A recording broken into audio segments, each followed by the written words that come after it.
Plus, two eminent speakers, Mr. Daniel Hitra, representing UN Habitat Nairobi, Kenya, who have joined us online, and Dr. Ayan Kumar Tarakdar, Dean Academics from SK Vijayawada, joining us here on campus.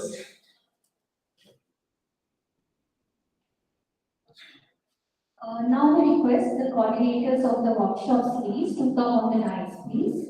I request the Director in charge and Dean Faculty Welfare, Dr. Kailash Rao, sir. Dean Planning and Development, Dr. Adi Narayanan, sir. Dean Research, Dr. Janmay Gupta, sir. And Dean Academics, Dr. Ayan Kumar Tarakdar, sir, to come forward, please.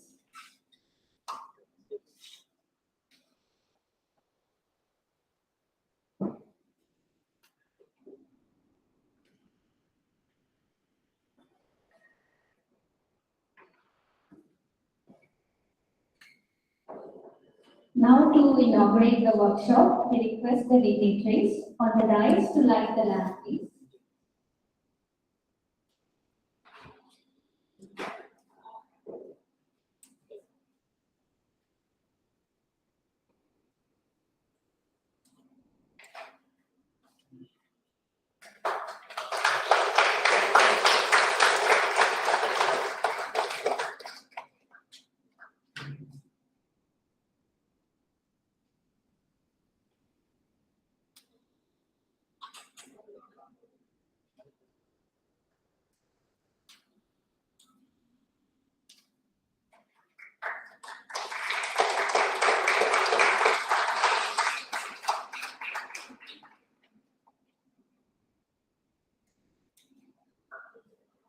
Thank you, sir.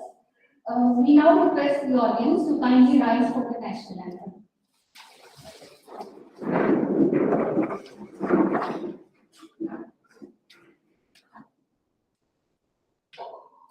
Filming done is carried. Punjab Sindh Gujarat Maratha Dravida Utkal बंगा विंध्य हिमाचल यमुना गंगा उज्जल जलधि तरंगा तव शुभ नामे जागे तव शुभ आशीष मांगे गाहे तव जय गाथा जय गण मंगल दायक जय हे भारत भाग्य विधाता जय हे जय हे जय हे जय जय जय जय हे To enjoy evergreen melodies.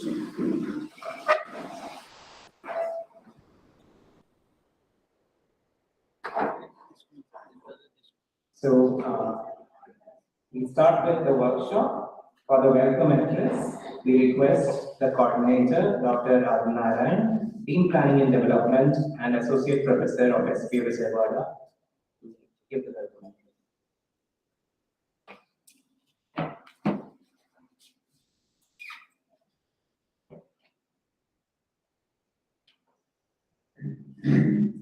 Thank you, Raju. Good afternoon, one and all.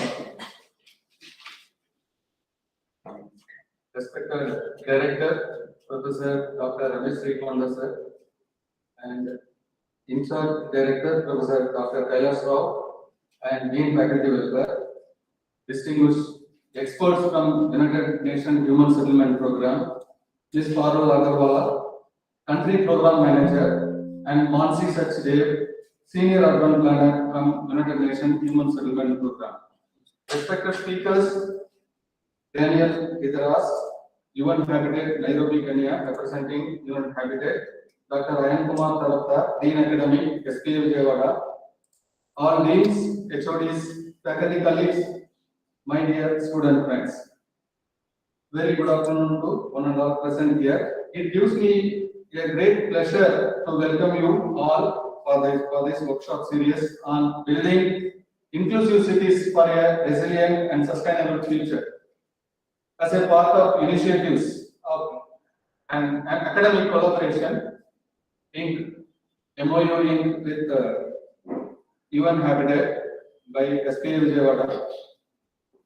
Today, we have all gathered here to inaugurate the workshop series and to launch workshop 1 under the theme Assessment Framework for Inclusive Cities Towards Resilient and Sustainable Development. So, we are known to Sustainable Development Goals. There are 17 predominant goals, wherein the SDG 11, which is Sustainable Cities and Communities, to make cities and human settlements inclusive, safe, resilient, and sustainable. So, modern days urbanization, today we have certain contemporary challenges. The rapid, often unplanned urbanization witnessed worldwide has led to increased pressure on the environment, especially environmental challenges. The solution would be promote sound urban planning, sustainable building, low carbon transport, green spaces, and sustainable lifestyles. The second most challenge are our cities accounts for 80% of energy consumption as well as 75% of global waste and carbon emission. So this is the daunting task today's almost all the cities across the globe we are facing. So the solution would be invest in renewable energy, waste management, sustainable and green infrastructure system. So due to high concentration of people, accumulation of people, infrastructure, housing and economic activities, cities are particularly vulnerable to climate change and natural disaster.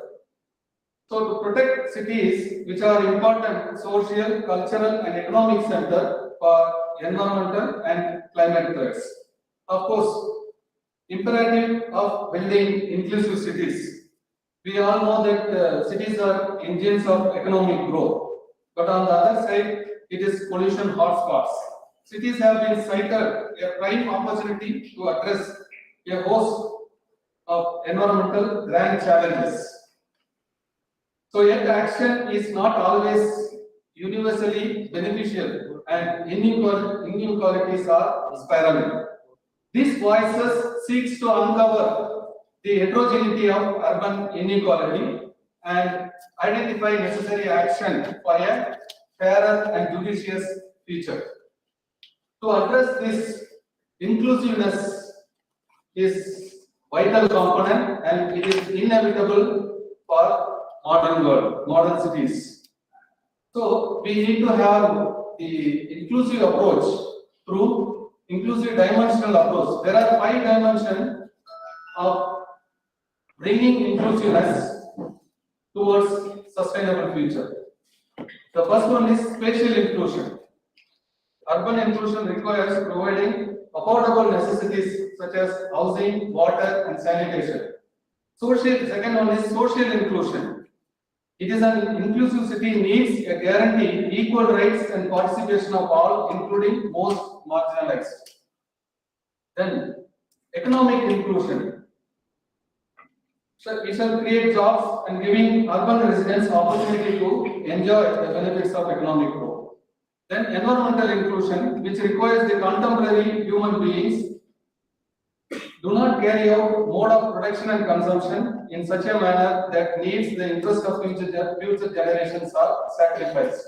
The last one is political inclusion, which refers to relationship between citizens and the equal opportunities, equal rights and obligations before the law, political participation and sense of belonging to that state.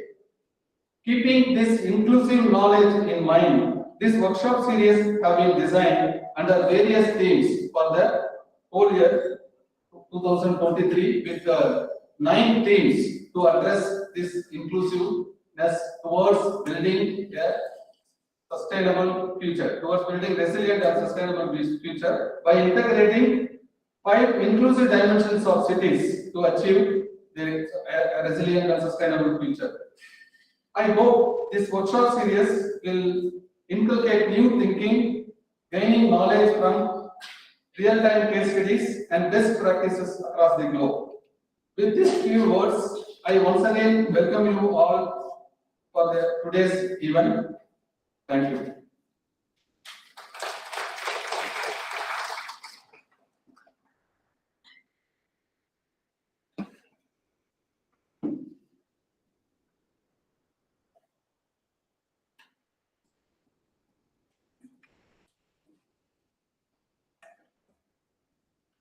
Thank you, sir.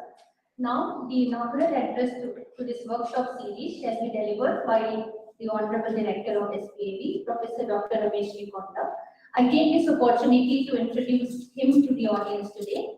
Professor Dr. Ramesh Konda is an architect with a post-graduation in Town and Country Planning. He also holds post-graduation diploma in Ecology and Environment from Institute of Ecology and Environment, Delhi.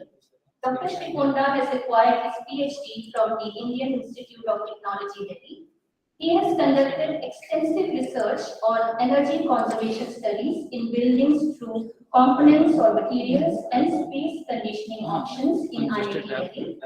This is an essential area of this research for saving energy and conserving fossil fuels with due regard to climate change. He joined the central government service in India through UPSC, Central Architectural Services in 1985, and rendered his professional services in various capacities before joining as a professor in the Department of Architecture of School of Planning and Architecture, Vijayawada, in the year 2010.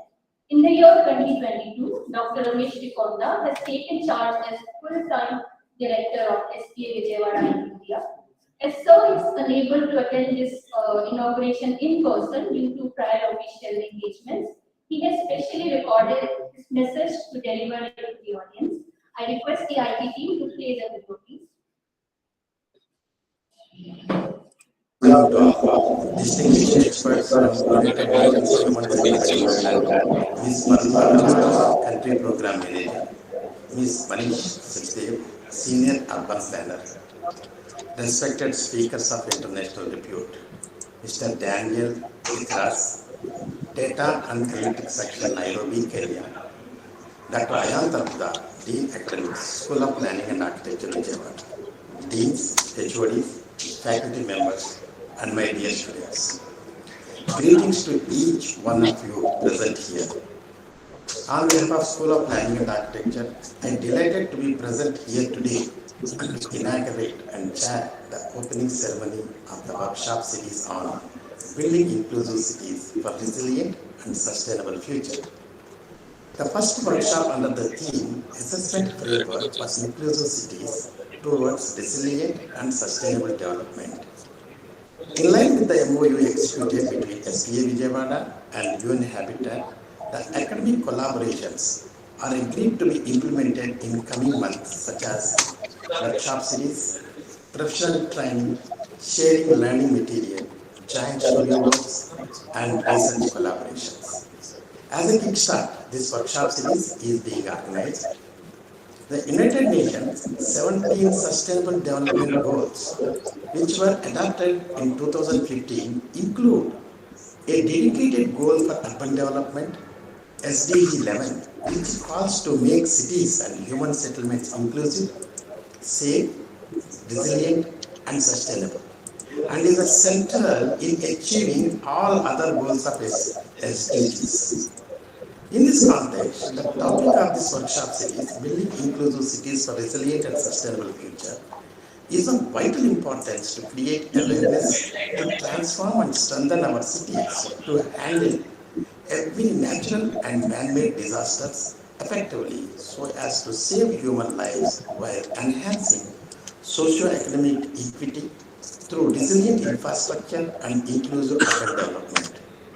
Towards this, the Government of India has been promoting inclusive, resilient and sustainable cities in a mission mode through implementation of 3 key urban missions such as Smart City Mission, Atal Mission for Regeneration and Urban Transformation, that is AMRUT, Pradhan Mantri Awas Yojana, that is PMA, Heritage City Development Augmentation of Yojana, Deen Dayal Antyodaya Yojana, National Urban Livelihood Mission, and National Rural Urban Mission, etc. All these programs augur well for transforming our cities into inclusive and resilient cities.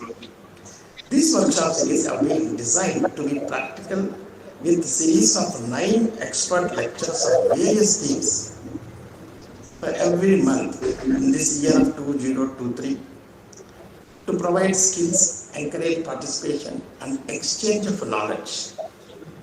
The workshop will provide us not only essential knowledge but also a great opportunity to share experiences, both technical and regulatory issues which prevails in the system.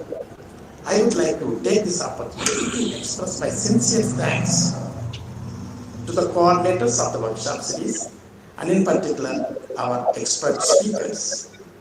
With these few words, I take this opportunity to declare the official opening of workshop session, Assessment Framework for Inclusive Cities towards Resilient and Sustainable Development. I wish you all the best for today's interesting and beneficial session. Thank you to one and all. Jai Hind.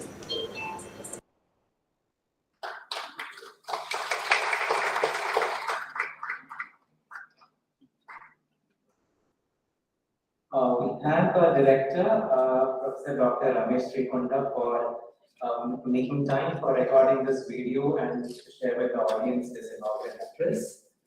Now we introduce the chief guest for today's event, is the Country Program Manager of UN Habitat, Ms. Parul Agarwal. I take this opportunity to introduce our chief guest to the audience today. Ms. Parul Agarwal is an urban development practitioner with experience in strategic policy analysis, land use and spatial planning, housing and economic development. She has worked in Afghanistan, Bangladesh, Bhutan, India, Palestine, Philippines, Sri Lanka and the United States. During her tenure with the UN Habitat, Ms. Agarwal has worked on promoting the new urban agenda and sustainable development goals into the national policy frameworks on urban development, housing, and informal settlements in the South Asia region.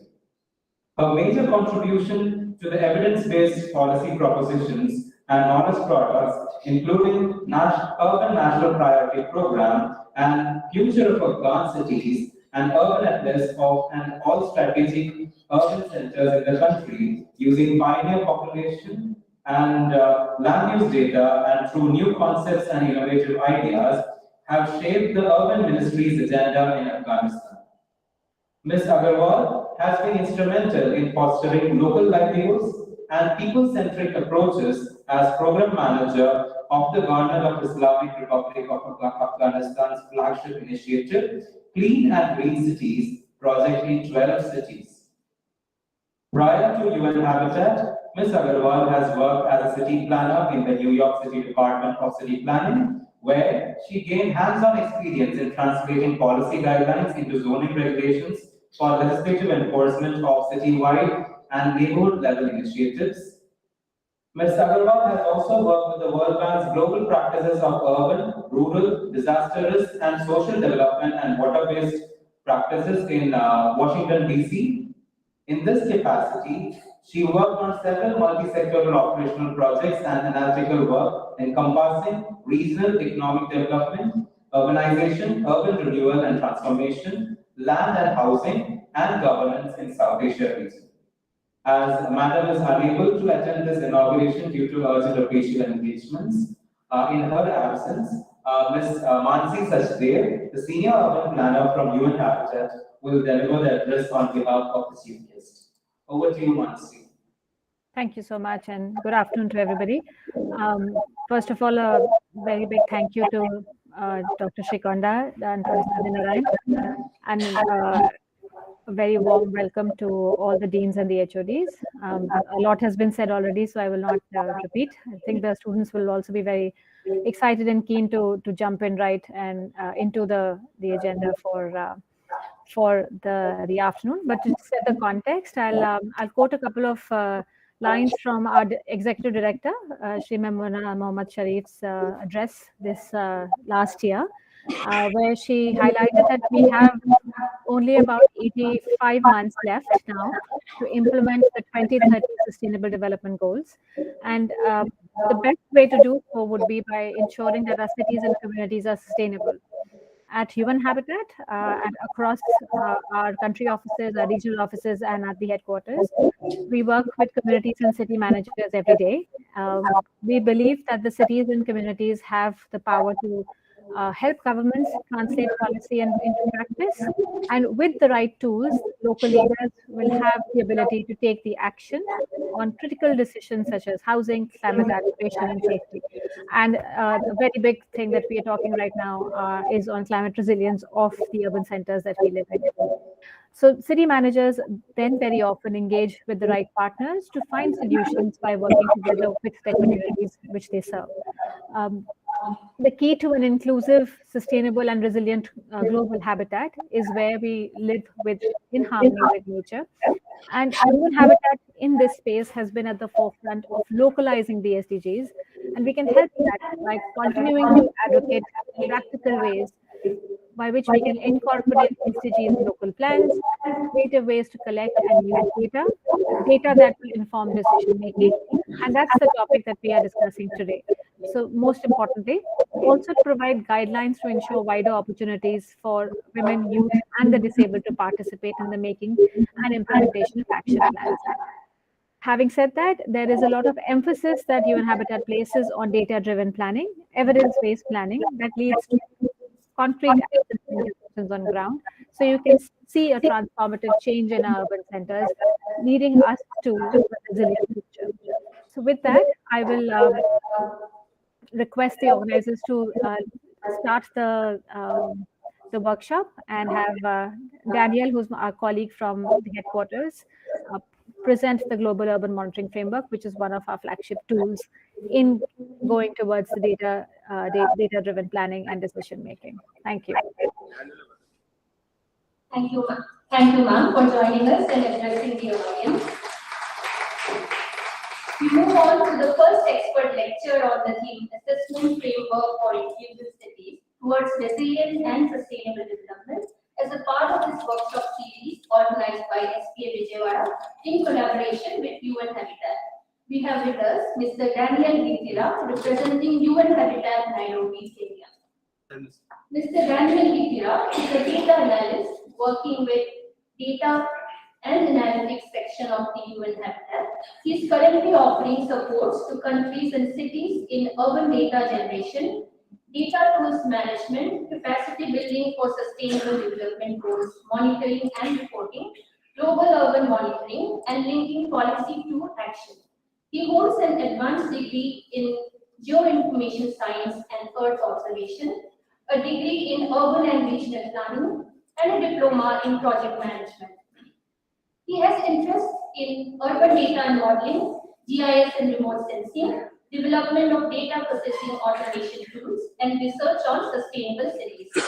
For over 30 years, he has worked as a consultant urban planner, GIS analyst, data analyst, and project planner for private organizations, national and local governments, non-governmental organizations, and international organizations.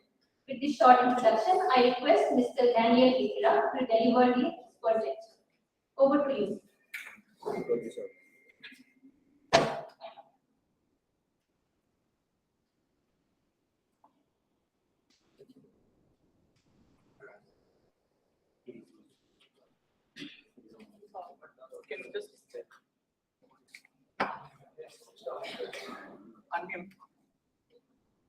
Excuse me, sir. Please hold on for a minute. We are having some issues.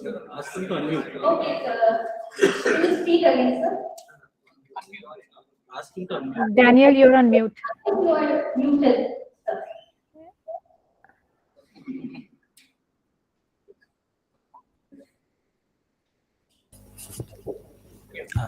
Sorry. Yeah, sorry. Let me share my screen again.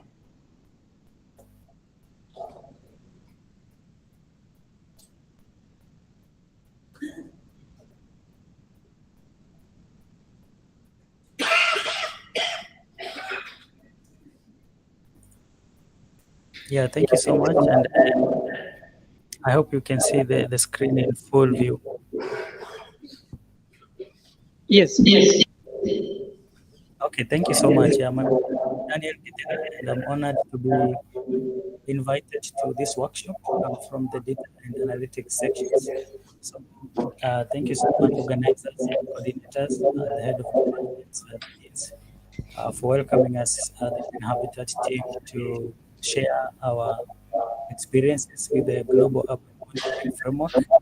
As we have heard from the other speakers, we are now in a decade of action where moving towards the final 10 years of the implementation of the Sustainable Development Goals.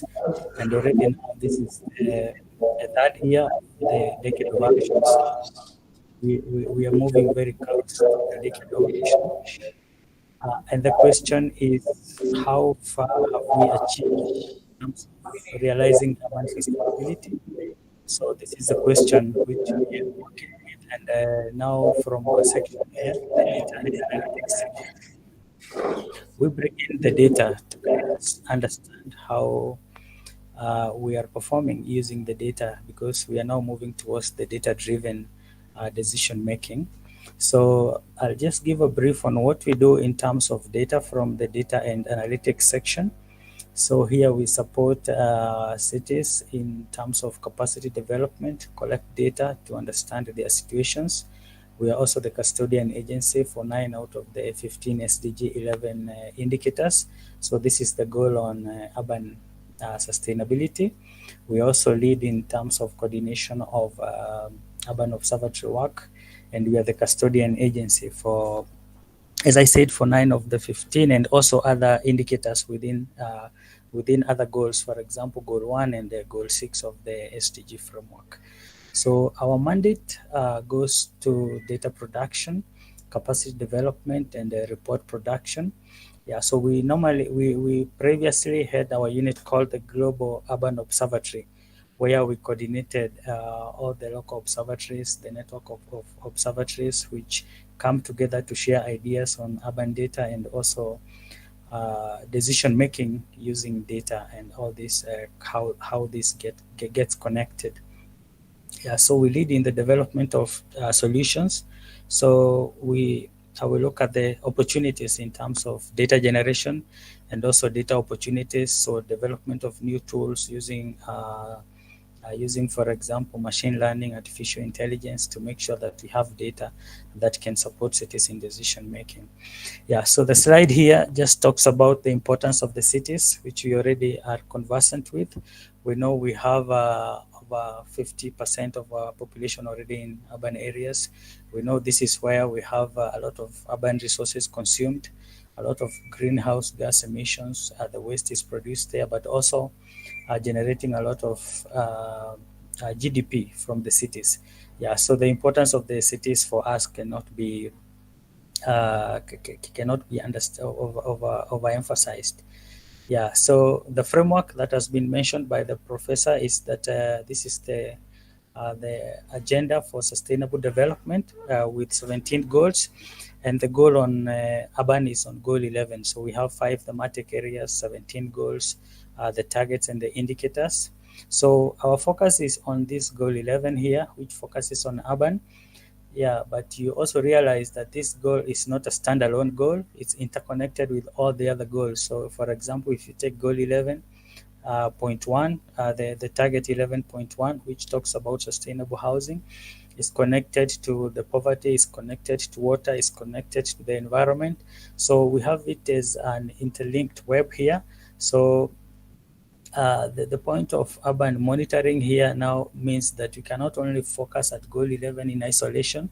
We also have to look at what is happening in all the other goals, because it's all interconnects with the with urban sustainability. And then we have the framework that came to enable implementation of the Sustainable Development Goals.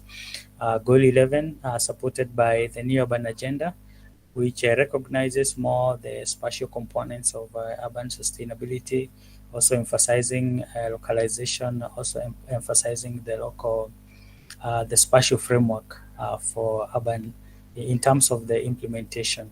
And this is the origin of the urban monitoring. Yeah, so if you take all the goal 11, then the other components from the other goals, and then the new urban agenda, the indicator framework, then you have a set of goals which you can look at in terms of understanding how the urban is performing. The indicators there can guide you. And initially, we had the framework that we called the City Prosperity Index. Yeah, the City Prosperity Index is a framework that has been used since 2012 to look at the prosperity of cities. Yeah, so the framework had a list of indicators, and each indicator had a metadata definition, and also the processes for data collection and also aggregation into dimensions, which supported more than 300 cities globally to understand their performance in terms of urban sustainability.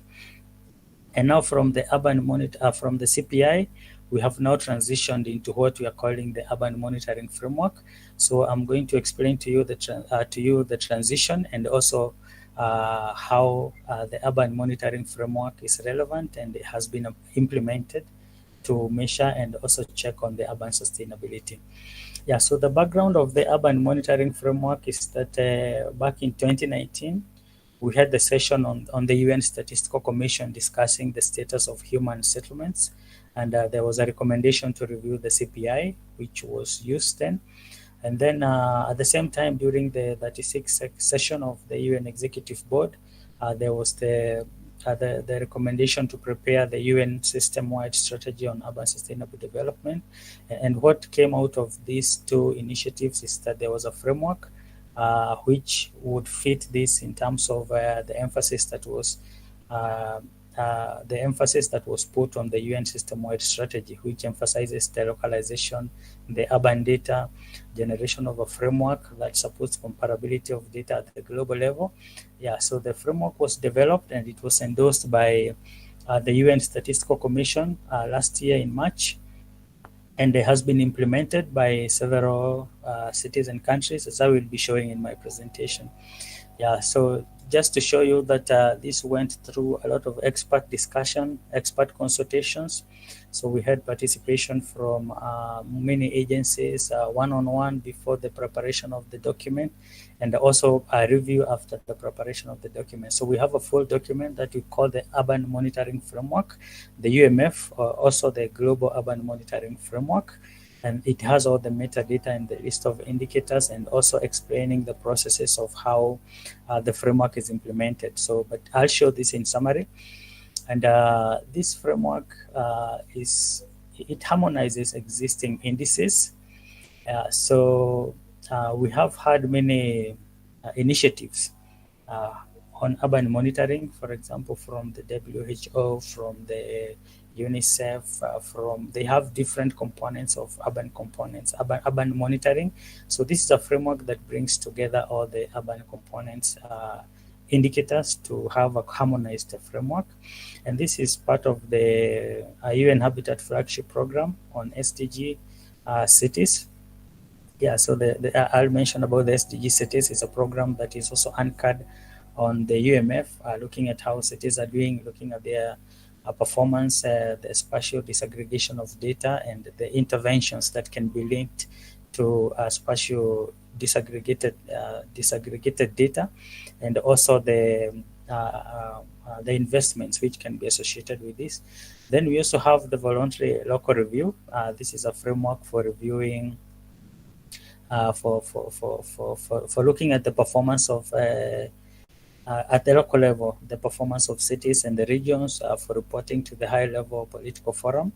Yeah, so this is a very key tool for supporting this, and has also been used by the private sector. The urban observatories are relying on this framework because they have data which is aligned to the urban frameworks. Yeah, so as I mentioned earlier, the framework brings together all these components from culture. UNESCO had their own sets of indicators. So the framework brings together that, the UNEP, the WHO, the City IQ, and so many of them. And the resultant framework is what you see on the screen there. So this is the architecture of the global urban monitoring framework. It has got domains. This is the society, the economy, environment, culture, governance and implementation. And it also has city objectives which are aligned with SDG 11 statement, which is safe, resilient, inclusive, sustainable cities. Yeah, so from this architecture, you see we have domains on one side, city objectives, and at the intersection of these two, we have sets of indicators which helps you now understand the performance of your city by domain and also the city objective. So you can have all this combination of interpretation of your city based on the data that you feed into individual boxes. And we have sets of indicators which represent performance of your city at every domain and city objective.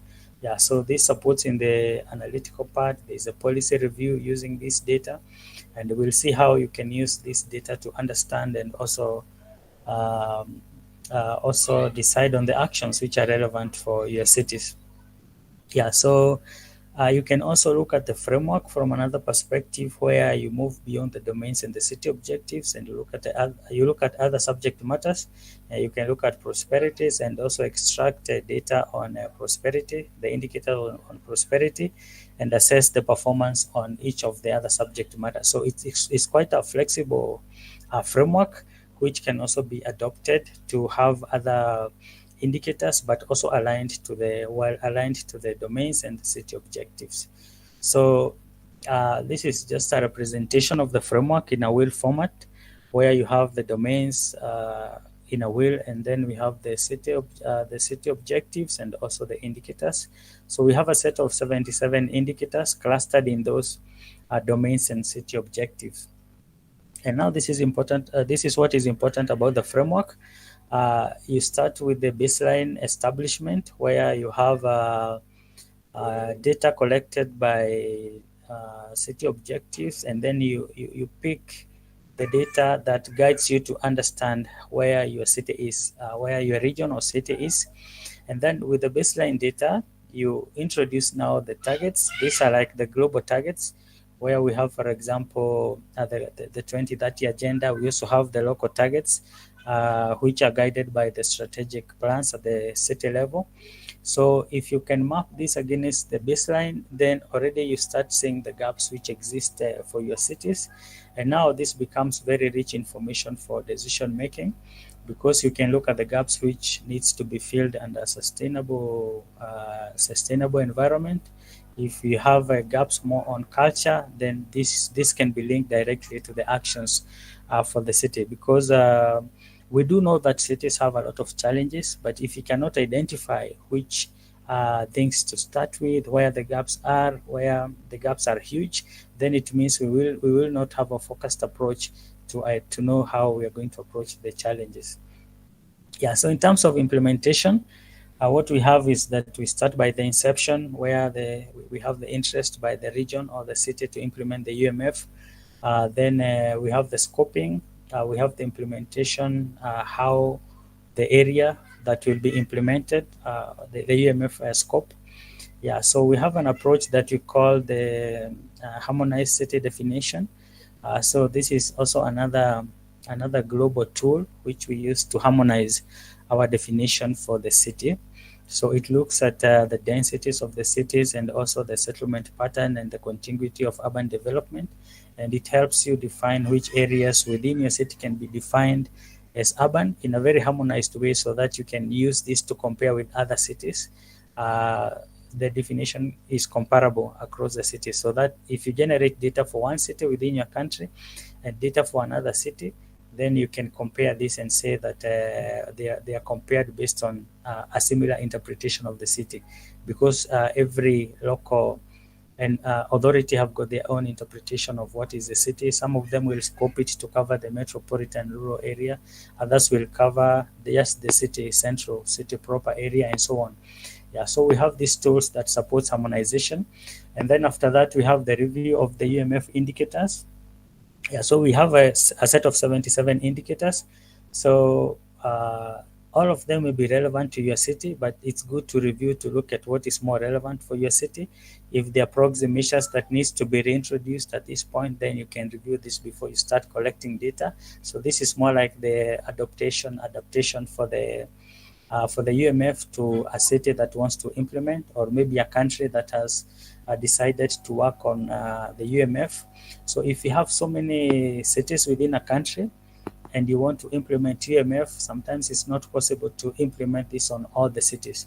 So what you do is that you work on an approach that we call the sampling of cities.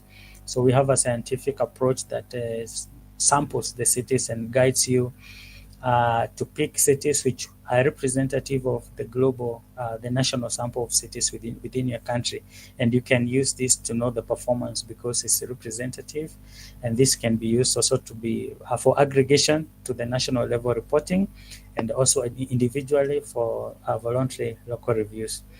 Then we have the data collection part, where data is collected after the stakeholders mapping.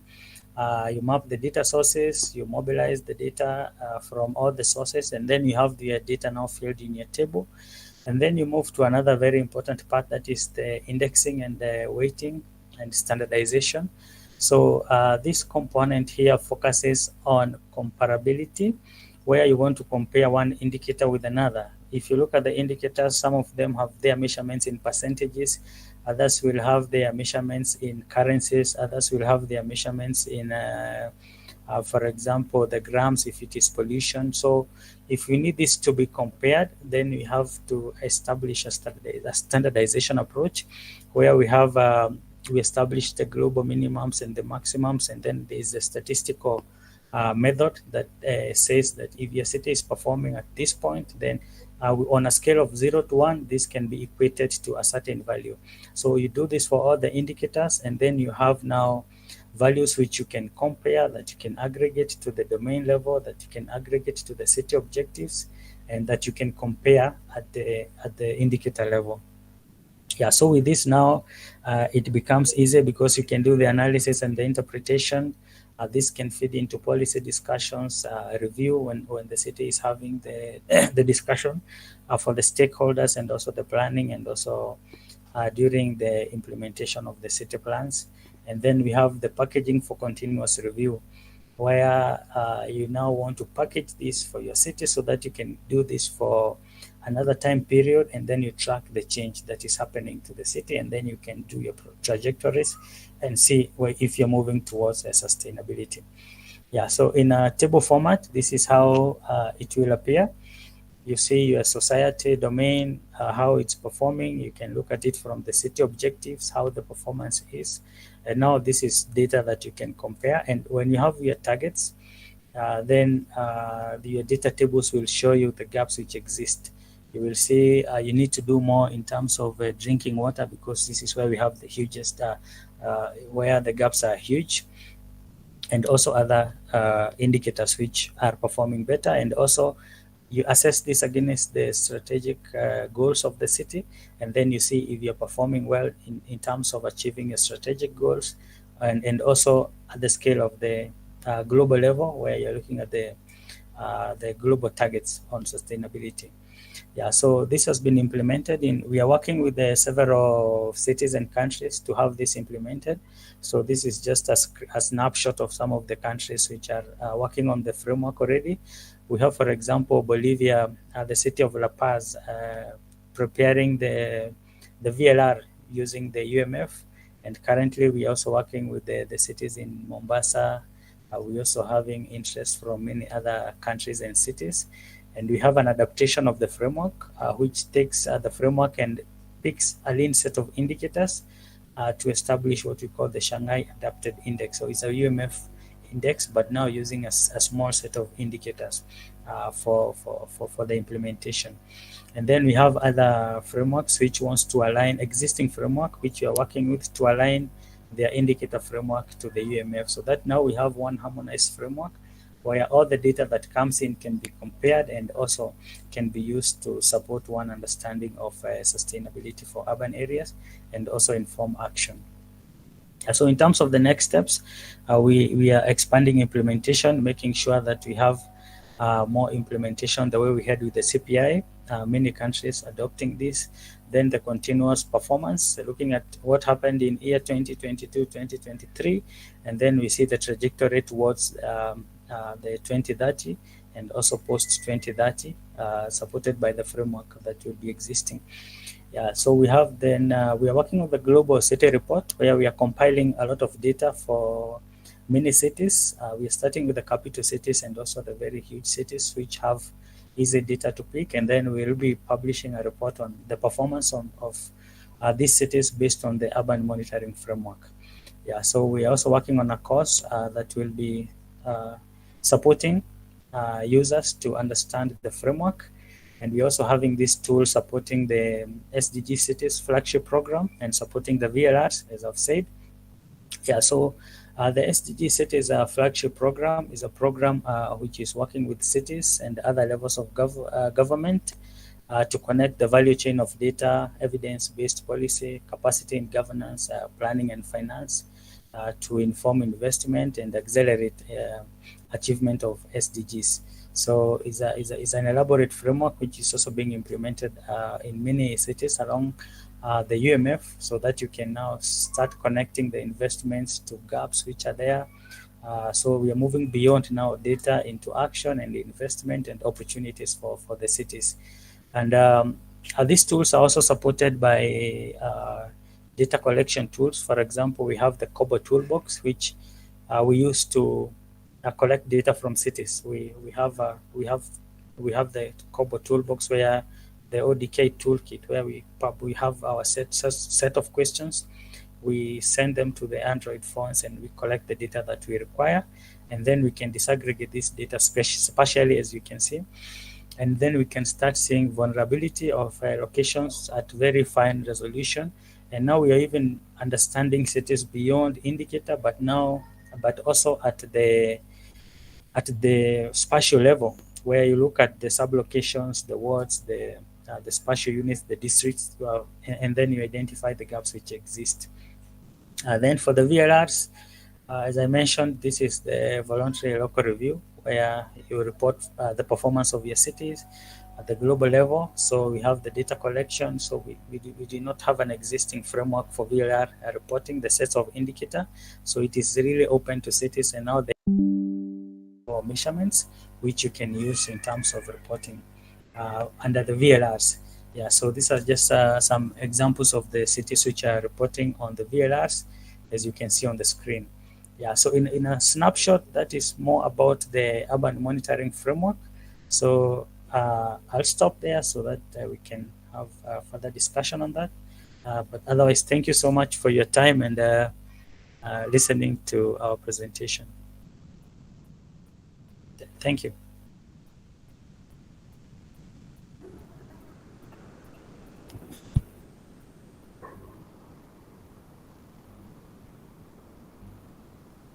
Thank you, Daniel.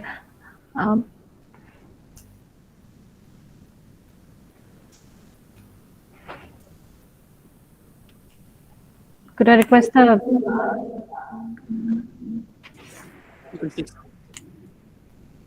Yes, Mansi, did I interrupt you? No, I was just going to ask if there are any questions, if you want to take them now or at the end of the workshop for Daniel. So I think we'll take it at the end of the workshop.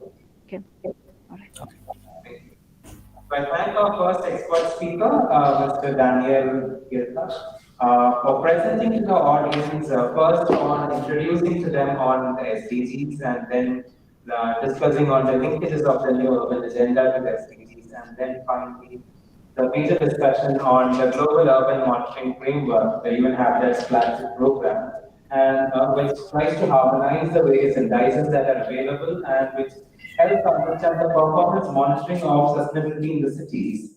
And I'm very much thankful to the UN Habitat team that our audience were shown an array of visual graphics, also trying to visualize how it will be. So thank you very much. We'll keep the discussions and questions towards the end of the workshop. Before we start with the next lecture, we'll just pause for a minute to make some technical arrangements, and then I'll introduce the next speaker.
Now we proceed to the second expert lecture on the theme Assessment Framework for Inclusive Cities Towards Resilience and Urban Development. As a part of this workshop series on building inclusive cities for a resilient and sustainable future, we have our second expert lecture by Dr. Ayan Kumar Taratkar. To introduce her, Dr. Ayan Kumar Taratkar works as the Dean Academics and the Associate Professor in Department of Planning, SPF Vijayawada currently. So he has been the head of department a couple of times and has also served as the Dean Planning and Development. He has more than 20 years of experience, out of which about 8 years he's worked in the planning consulting and research industry before moving into academics. Dr. Ayan Kumar Taratkar completed his doctoral degree and his master's degree from Norwegian University of Science and Technology, the NTNU Norway, with a full-time Norwegian government research fellowship, and he is an alumnus of SPA Delhi. He has more than 36 publications with international journals and book chapters and 25 international conference presentations. He has delivered special invited lectures and served as jury members at University of Gloucestershire in UK, IIC Bangalore, IIT Kharagpur, School of Planning and Architecture Delhi, CEPT University, NIT Trichy, VNIT Nagpur, SP Bhopal, etc. He has been an advisory member to the UPSC Government of India, Ministry of Housing and Urban Affairs, AICT, and Government of Andhra Pradesh. And he has an academic interest in livelihood analysis of the lesson told, ecological planning, and use of geospatial tools. So with this short introduction, I request Dr. Ayan Kumar Taratkar to deliver the expert lecture for the day. Sir. Thank you, Rajiv. First of all, right at the start, let me apologize for sitting and presenting. Generally, I will not sit in the class, but today I am sitting because from yesterday I am having some problem in my throat, which is so unfortunate because the medium of speaking is the throat, and that is what nature is giving a challenge. But then, nevertheless, this will help me to quickly go through the slides, the sitting position. I hope that's okay. Right. So I have we have friends online with us listening to me along with all of you, and I am very delighted that a lot of planning students are here who have at least done at least one planning studio. So probably you'll appreciate or you'll understand what I'm trying to say. Many final years are here and also at the bachelor's and master's level. But what is more interesting for me is that we have friends who have joined online from different parts of India as well as abroad, who are working with UN Habitat, and I'm very keen to understand their response also. So let's get into it. I have titled today's talk as Restructuring Planning Process. So under the overall framework of the workshop, the sub-theme was Assessment Framework Towards Inclusivity and Resilience. So my approach of speaking today is that we have to probably restructure the process in which we plan. And that is what I'll try to go through and explain. And in the process, what I'll also try to communicate is we need to internalize inclusivity and resilience in planning in the process. Now, when these inclusivity and resilience or inclusion and resilience are very heavy big words, so there are so many dimensions to it. So there can be hundreds of workshops around it. Because both of this resilience has a climate, has an environment connection, but inclusivity particularly is a huge ocean. Participatory planning, collaboration, how do we include people? And there is so much literature already available. and we keep trying it. So I'll try to put forth a simplified version of how we should move towards a restructured planning process which takes into account both these two heavy terms in a simplified manner. So what I have done is, I'll first go through a concept which some of our students have already gone through in some of my classes, uncertainty. But very briefly, because there is a lot of evidence and a lot of theory and data which shows that uncertainty is linked with lack of inclusion and lack of resilience. And there are data sets and there are indicators used by World Bank, used by UN, which are actually derived from this uncertainty theory and principle. So I'll quickly go through that. Then I'll go into climate aspects, because I believe this inclusion and resilience, when it comes to climate concerns, I'm not calling it climate change, climate concerns, it gets maximum limited. So we have to have a special viewpoint about climate concerns. And then I'll quickly talk about what is urban planning. The purpose of these three is to establish a D-link between uncertainty, climate risks, and planning. The way in which traditionally we do, these three things, important concepts, are not actually linked. We are studying a lot about it, but when it comes to the process, it's not linked. So once we establish the D-link, then I will share a very brief project, which was done as a part of our campus. The various projects are happening in our campus, a very briefly a case project and some reflections, and then we can get into it. So let's move into the topic. So uncertainty, as I said, the first part, uncertainty. So for some time you leave aside inclusivity, resilience, sustainability, keep them aside for some time. Let's go through these two slides, which is about uncertainty. It's not based on my opinion, it's completely based on available literature and reports. What makes someone uncertain?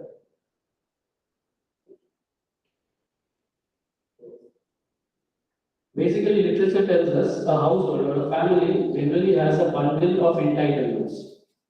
Okay? So some of the students know about it, but there are some extra things which I'll talk about today, beyond what we have discussed in some of our previous classes. So household has a bundle of entitlements which is not as defined by me. So there are very famous big economists who have worked on it, and some of them have received Nobel Prize for this. So I'll come to that. So a family has a bundle of entitlements. And what does these entitlements do? It entitles the capability to earn livelihood and to live. Now, what are generally, there are 5 such entitlements groups: natural capital, physical capital, financial capital, human capital, and social capital.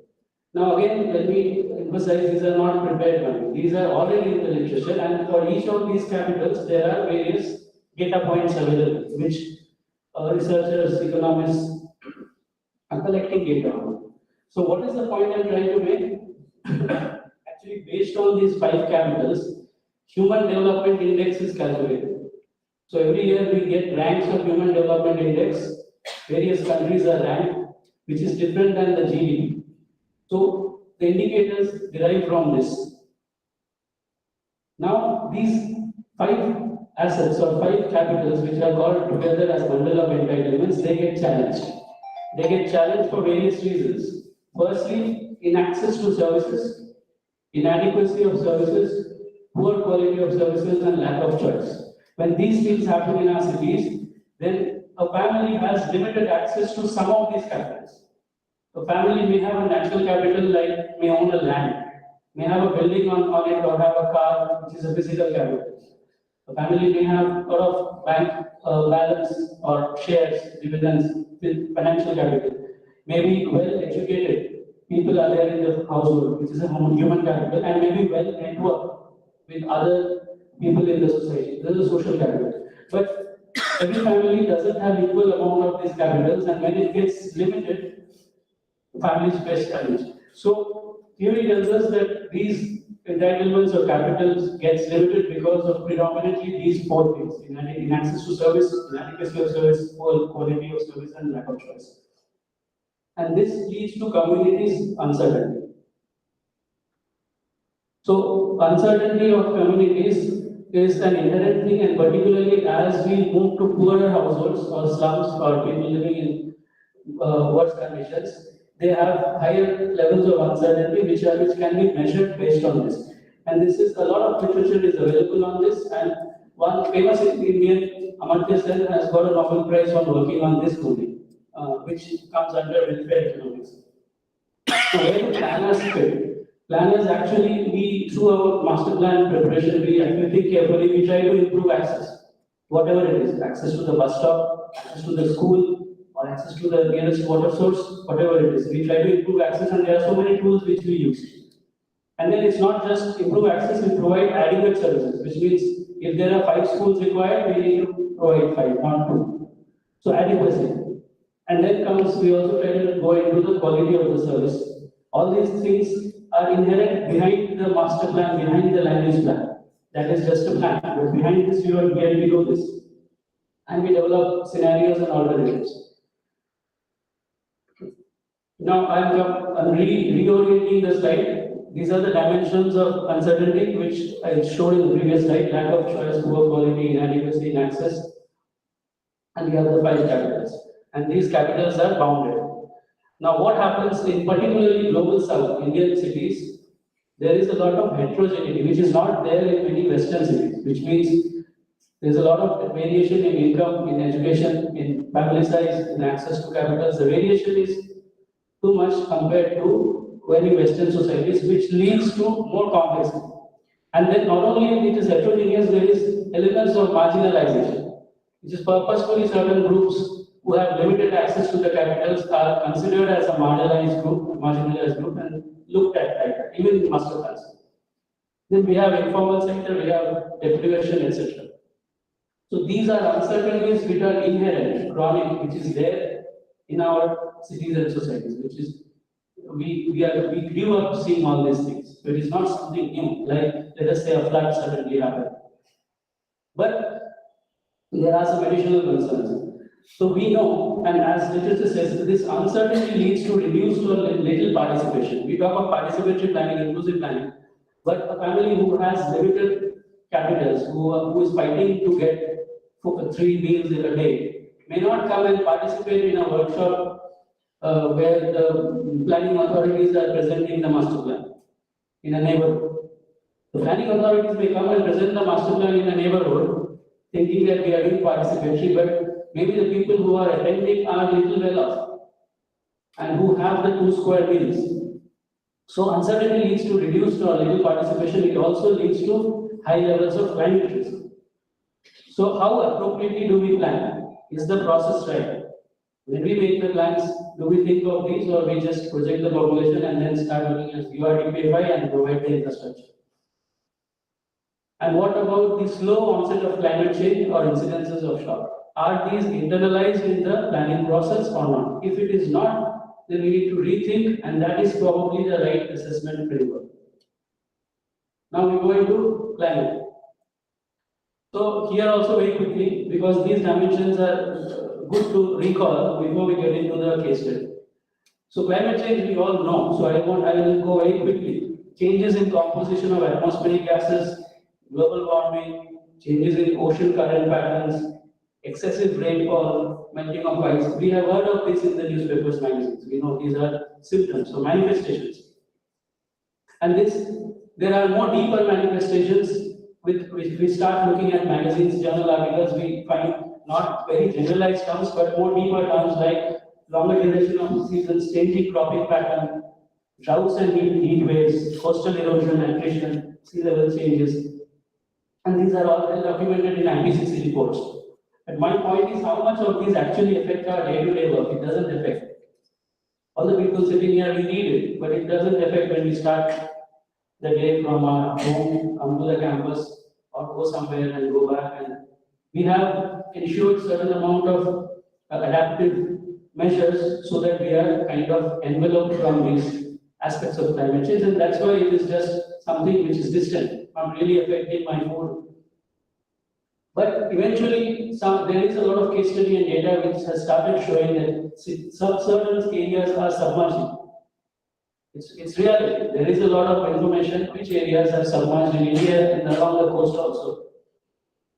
There is global shortage of food. If you go to FAO, you will get figures of shortage of food in different regions. Extreme climatic conditions, suddenly too much heat wave or flash floods, landslides, disease patterns. These are more recorded, and actually these are the ones which is written on the right hand side of the slide are what which starts making us think, because it starts getting into our homes, starts affecting our way of learning, our way of doing work. And so we start to worry.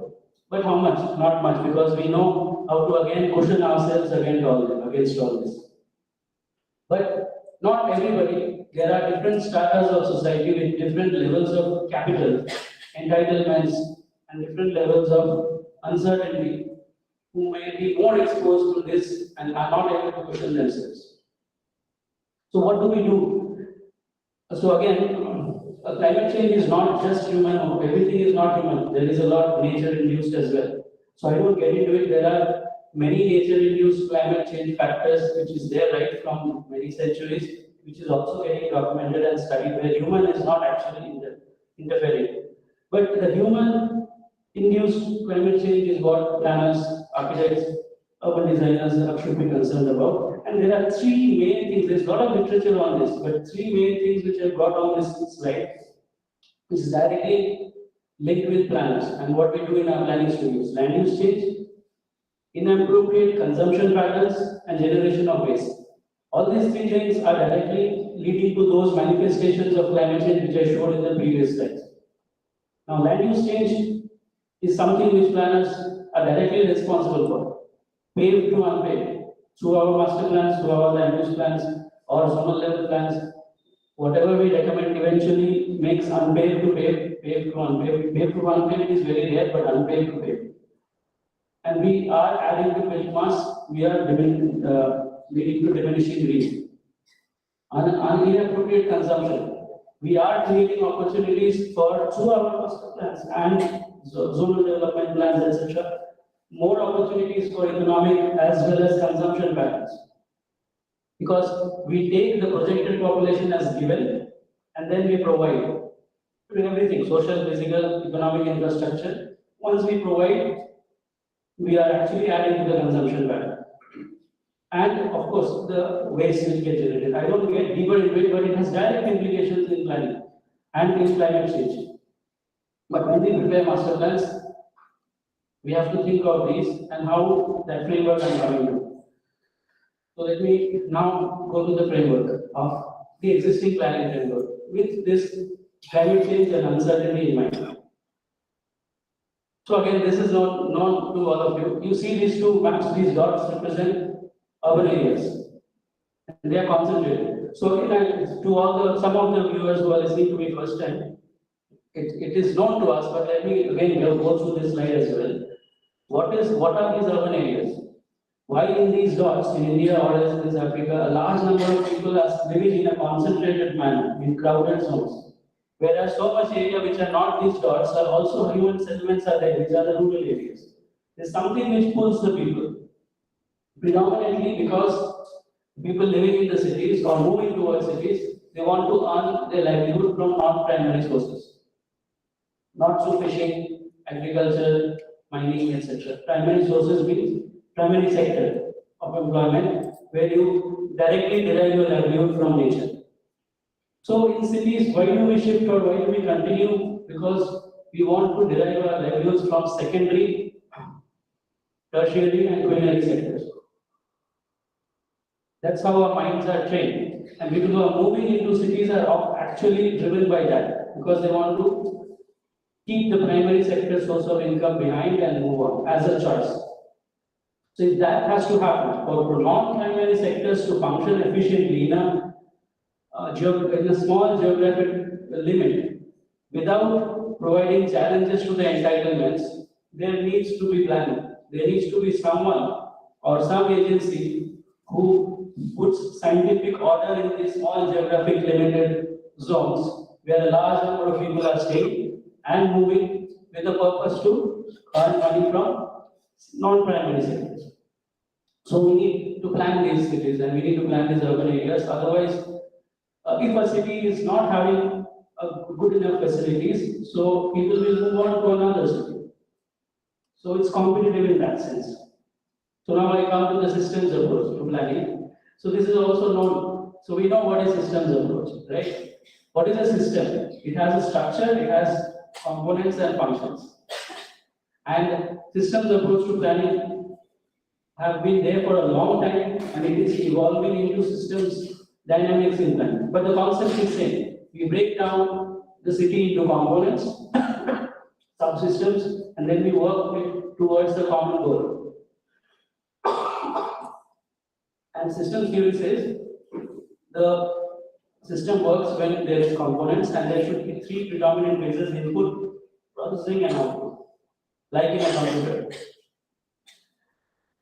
So I go to the next slide. So how is the city a system? We also know this again, but I am putting this forward because there are flaws in this way of thinking. So we have components in the city: roads, bridges, drainage channels, water supply, buildings, ponds, etc. Monuments, coastlines, and people. And then these components provide certain functions. Roads provides transportation. The drainage channels provide stormwater drainage. The water supply lines provide the water supply system. So these are the functions. So it is the functions where we focus as planners to make them efficient, but it is dependent on certain components. So basically there are a lot of subcomponents which work together to provide certain functions, and then we also have in our mind that the function is should move towards a common goal. That goal may be decided by different planning teams differently. Some planning team will focus on livability, some on healthy cities, balanced growth, etc. So again, systems approach. Now, this is also known to all of us, but let's get into this again. The steps of this plan, steps of planning. So we characterize the context, we develop goals, we collect data, then we start analyzing, we project, diagnose, and then we let me remove this.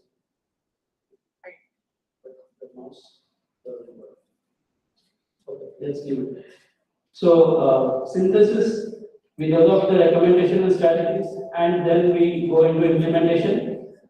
At this stage, presently in India,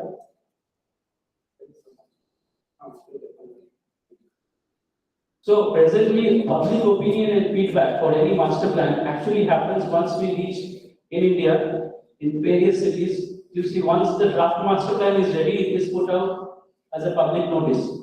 And 2 months, sometimes 1 month is given for people to react. There's an address given and anybody can react. And then all those reactions of the public are taken, and then again the planning authority tries to rework the plan. So there is public opinion and feedback or inclusivity in the process already there. Then we move into projectization phasing. Sometimes while we projectize in place, we re-strategize. Due to limits to our finance budget, time, we re-strategize. We enforce also. Eventually we go into monitoring. When we are at the monitoring stage, after a plan is prepared and it is becomes a legal document, after 5 years, sometimes while monitoring, we realize, not we in the sense the city authorities realize that some parts of the plan are not working out, so they re-strategize. They bring an amendment to the master plan. They release those documents. So this is generally the process, and if you see the first 3 steps are input, where data gets collected. The next 2 steps are the processing, and the last 3 steps are the output. And this is how the systems approach again comes and sits. But the question here which I'm trying to put is this systematic process enough to address resilience or inclusion or anything which requires climatic concerns to be addressed through resilience or inclusion? Is public notice and seeking public opinion enough in terms of inclusory or participatory planning? No. So some facts I put forward. There are, within the 5 years, 1988 to 2017, so many people died due to heat waves across the world. These are facts from World Health Organization. In India alone, 6,000 people died in 2012 to 18 just because of heat stress, documented. Then floods. Again, in the same period, floods affected more than 2 million people worldwide. Out of this, 44% are cases with no previous history of floods. Then there are reports scientific reports which are saying that by 2050, about 150 million people will actually get affected by sea level rise. So they have to get relocated or will get displaced. And this is not just fiction. Already in Sundarbans there are, which is in the eastern part of the country, 65 square kilometers of the delta islands are already submerged. In the last 15 years, there are reports and more than 35,000 residents have relocated just because of this. Many such case studies are there. Some more hard facts. 5.2 million children under 5 years age died due to contamination in 2019 alone. And Nigeria and India alone account for 1/3 of these deaths. Then globally, 785 million people lack basic drinking water. 2 billion people are without having access to solid waste collection globally. Then there are a lot of families and people, that is 14% of global population, who do not have their own toilets or latrines. They have to rely on public toilets or open defecation. So, 8 lakh people died in 2018 as a result of it, just because of water sanitation and archiving. So these are some of the facts retrieved from official websites of World Health Organization. Now last slide about archives. Rough estimates state that out of all our statutory urban local bodies in India, which was about 4,000 in 2011, and presently in 2021, it's somewhere 5,000 to 6,000. Less than 4.5% of these cities have prepared master plans. And half of them are prepared but not yet approved.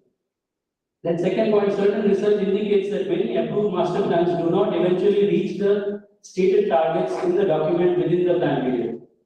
So there's a lot written in the master plan, but for the next 15-20 years, but after 10 years, 15 years when we review, we don't find even half the projects on the ground. Court cases, litigations by public often stall the processes, and several instances are there where the entire approved plan got denotified.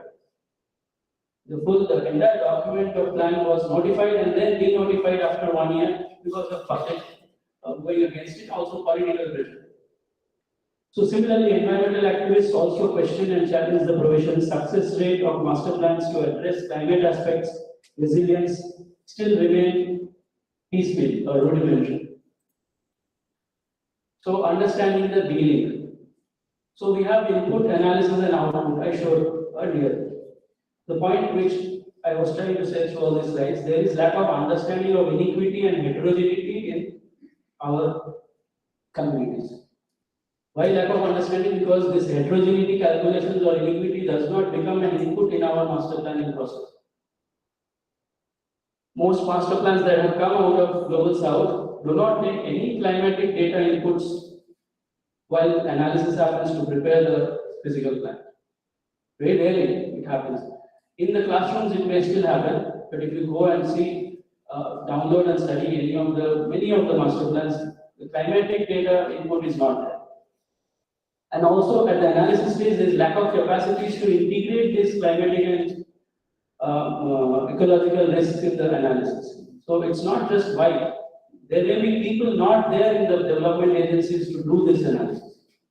Or they may be there, but they may not have the resources, software, hardware, infrastructure. So lack of understanding of social ecology and risk and vulnerability is also there at the analysis level. Rarely do we analyze vulnerability risks at the analysis level, and then we prepare the master.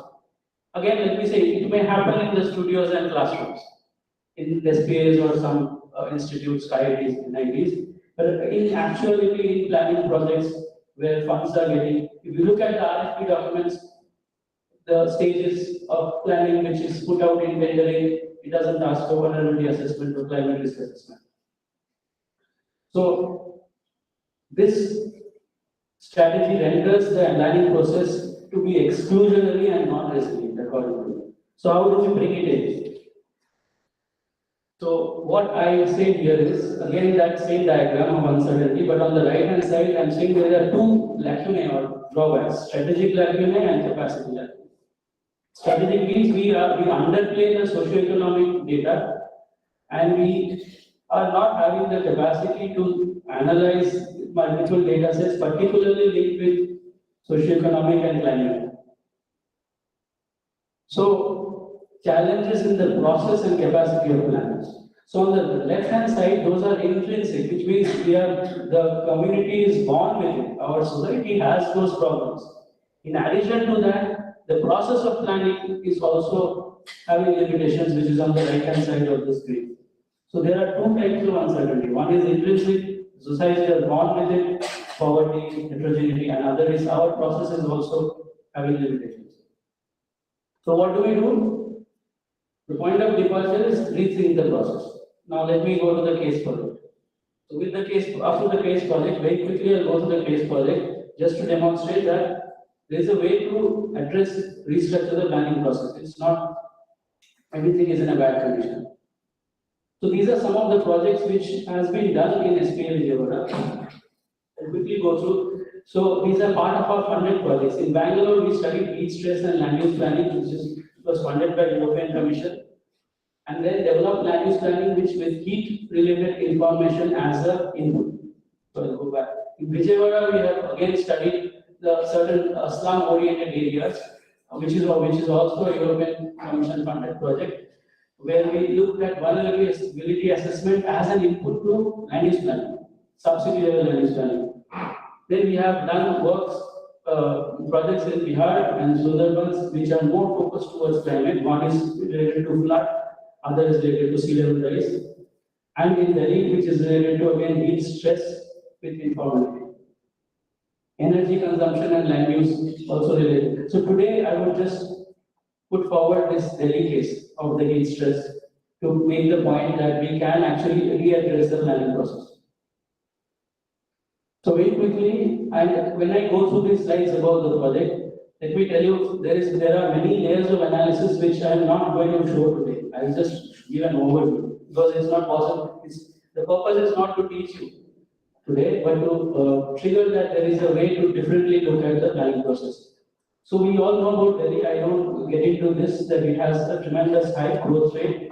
And particularly in terms of heat, I would like to say Delhi's heat index has increased by 0.6%, which means 0.6 degrees centigrade, which means the summers in Delhi are hotter by 3.6 on the heat index compared to 1950s. So, if whatever the maximum average temperatures in 1950s were, presently it's about 3.6 degrees more. Per decade, it increased about 0.6 degrees centigrade every decade over the last 7 decades. Now, these are the three different, this is whole of Delhi. After studying the whole of Delhi in terms of temperature variation over the last 30 years, a particular district, Northeast Delhi district, was chosen, which is on Northeast side. It is a district. The name of the district itself is Northeast Delhi district. And this is how the district looks like. And this is the basic LULC, and all these ground which you see on the screen are completely built up.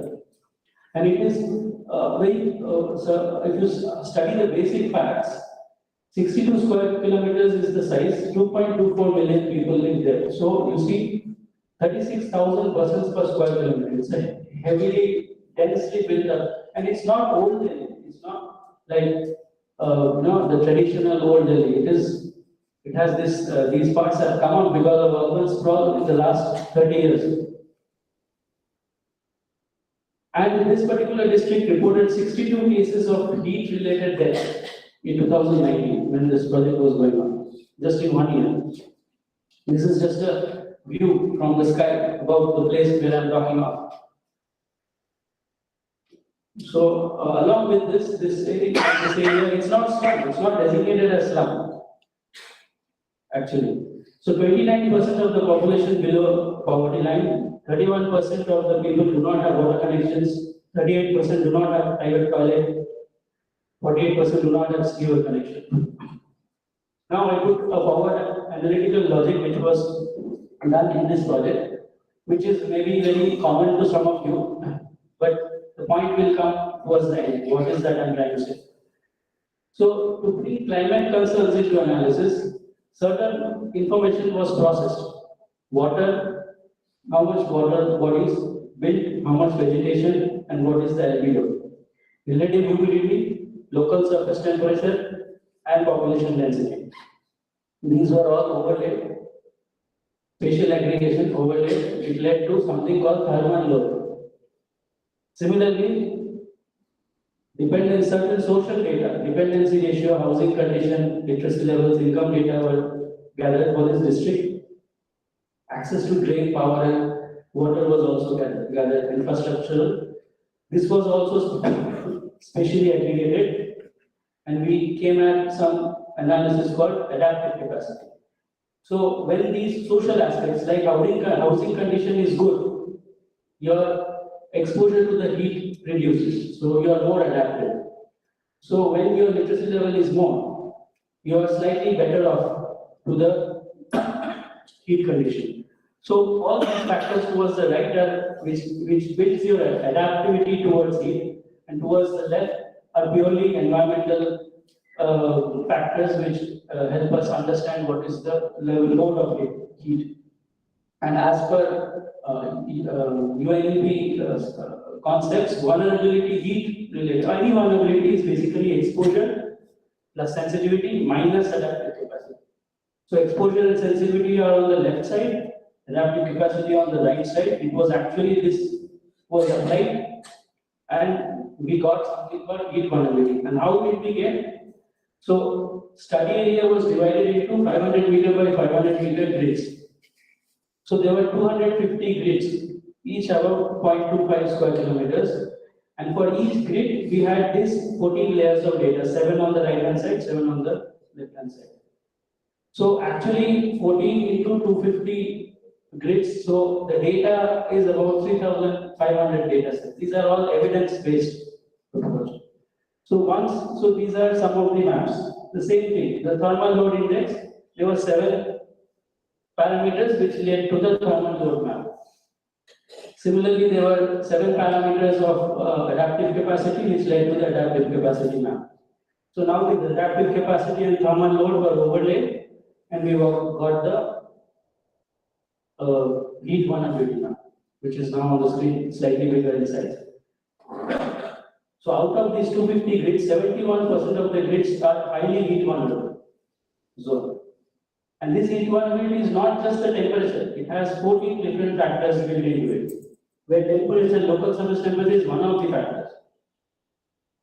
And 21% is moderately. So if you add both of these, 92% are either highly vulnerable or moderate. So we are talking of a congested, low-rise settlement with huge amount of population who are challenged and facing heat as a stress. And a lot of deaths and hospitalizations are actually happening. The question here is, if we make an area development plan, because I have put it like this, so if we make an area development plan exercise, you will definitely now consider it.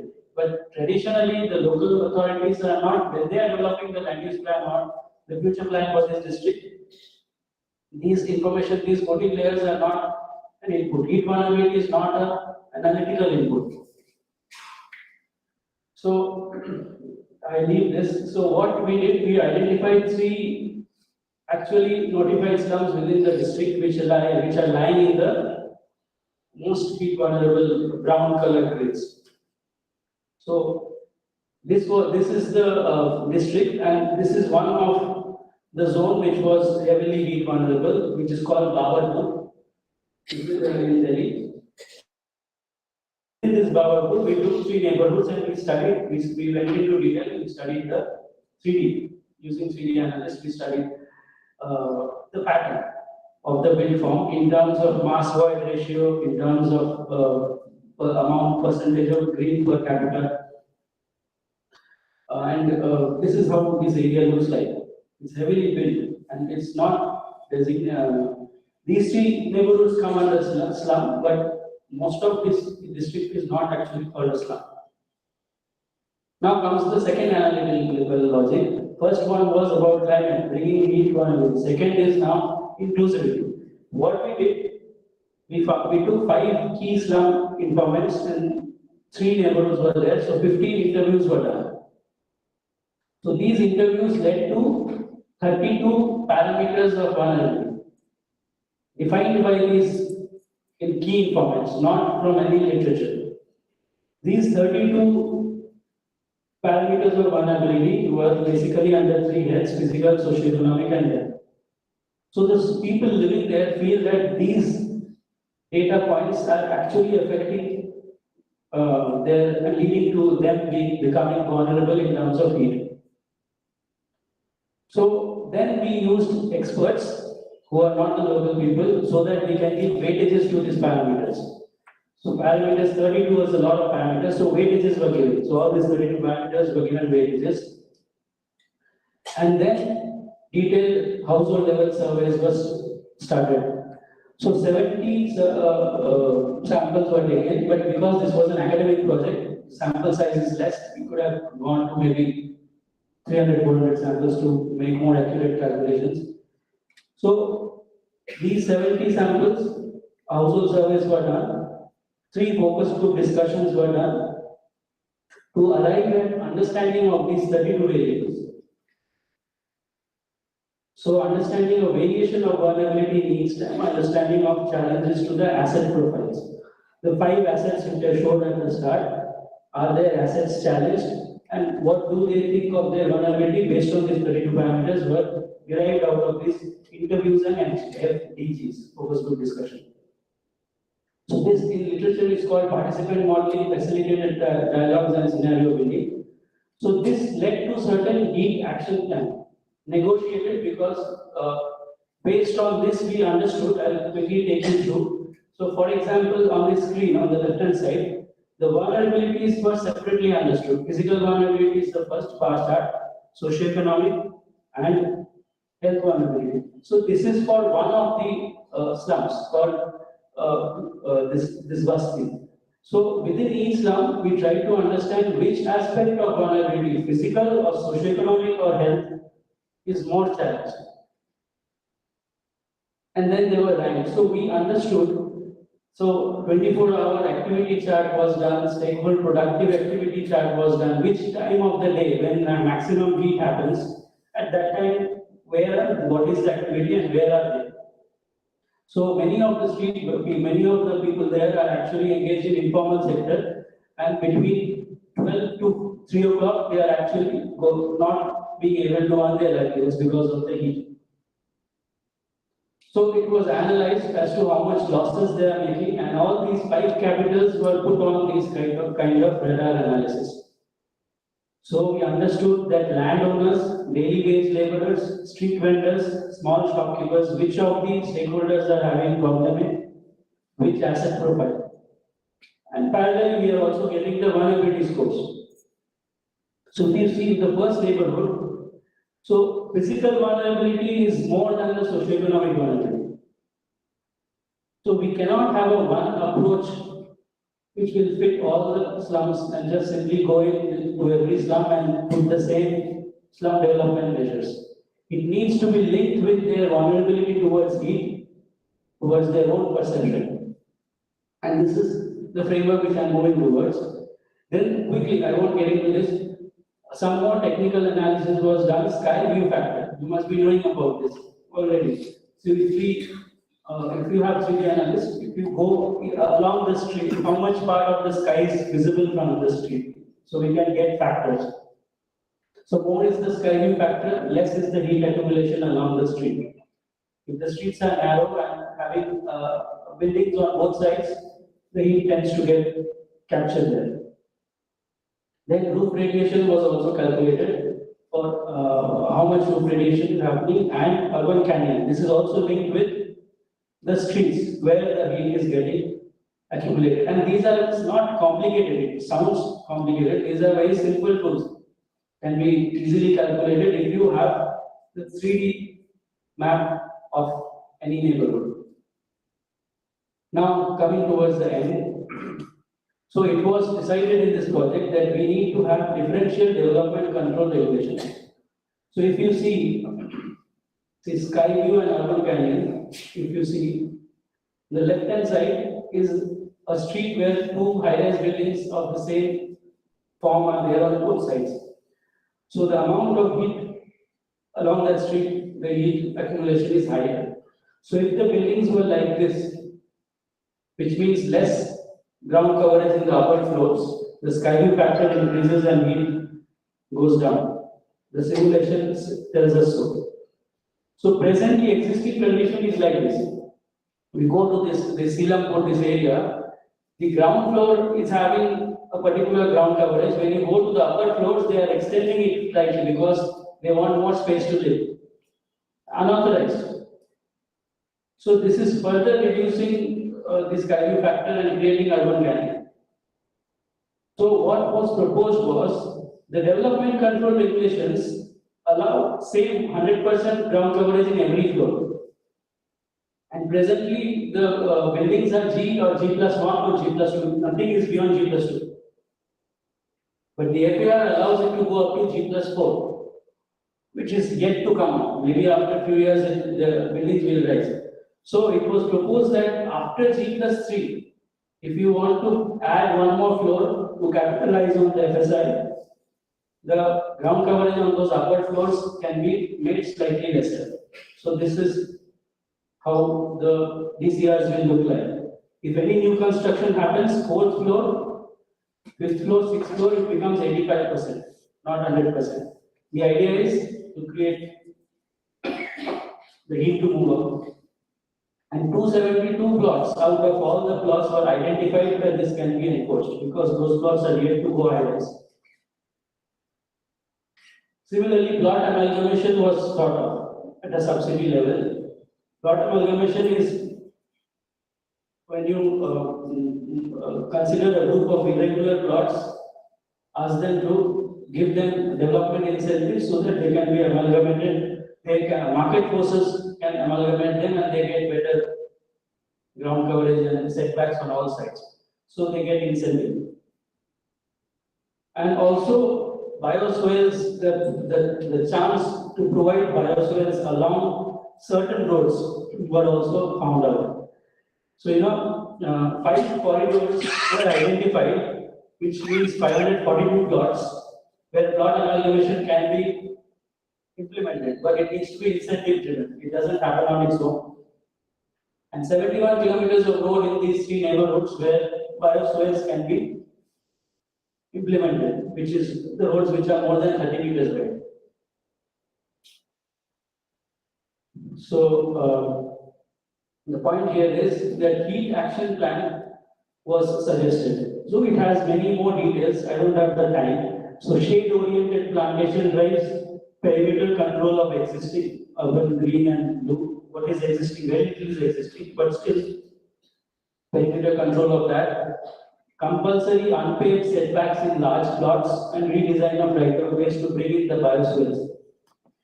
This was suggested, and particularly in the zones where there is high heat stress calculations, street vending timings were rescheduled, suggested to be rescheduled, and vending kiosks were redesigned and suggested, which is according to the building geography. And they were relocated along the high Skyview factor roads. These were suggestions. Then similarly, community toilets, self-help groups, children's play area, and industry household industry clusters were identified by carefully looking at how the heat is getting accumulated in each of these neighborhoods, so that when they earn their livelihoods, heat factor should not get impacted. So there were neighborhood level strategies. These 3 strategies were put. Now this is the summary. About 246 plots which are more than 150 square meters, compulsory setbacks can be made incentive driven. 71 kilometers of road, semi-permeable road surface can be implemented with plantation drives. Vending corridors can be identified in more Skyview factor. Community toilets, community centers were also. And all these suggestions were converted into financial implication. It was found to be around 90 billion, which is 15% of the district's annual budget, which is very much feasible.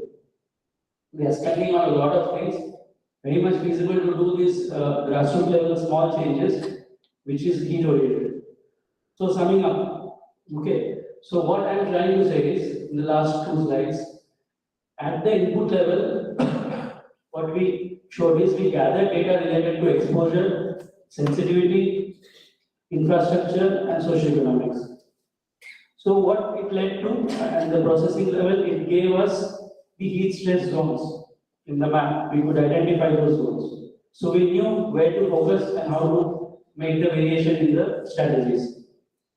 Then we gathered data on vulnerabilities based on those interviews and household level surveys with 32 variables. How it helped at the process level, we could calculate disaggregated picture of vulnerabilities, entitlements, and deprivation, so that they can focus.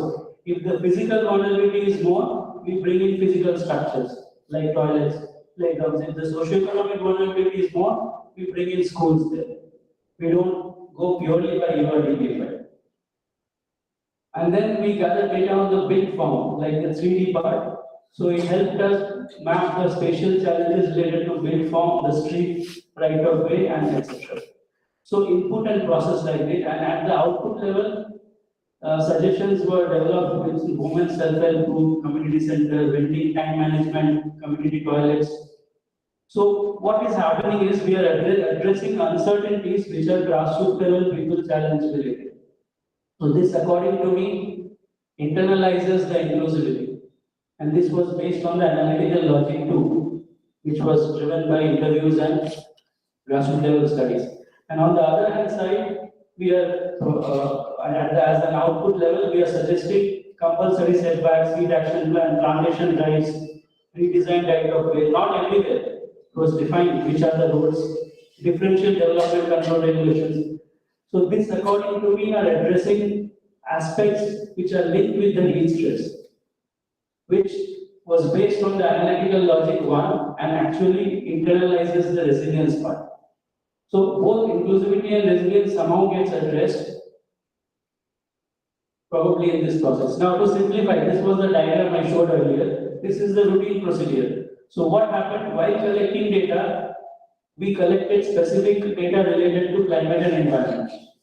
So in this case, we collected data related to heat to arrive at heat vulnerability zones. But if the case area, like we did for our project in Bihar, Sundarban, Chennai, it may be linked with flooding or energy or hazard, so the indicators will change. Here it was heat. So we had 14 indicators. So we had input which are climate and environmental, and we had input which are indicators of human deprivation and vulnerability. So these data inputs became a part of the first stage of the systems approach to planning. At the analysis stage, what we did, we identified the heat zones. Through an analysis, we identified, similarly for floodable zones, we can identify the floodable catchments, energy intensive zones if we are working with the energy sector. And we also identified the vulnerability risk and deprivation. So these require specific analysis, which was based on the input.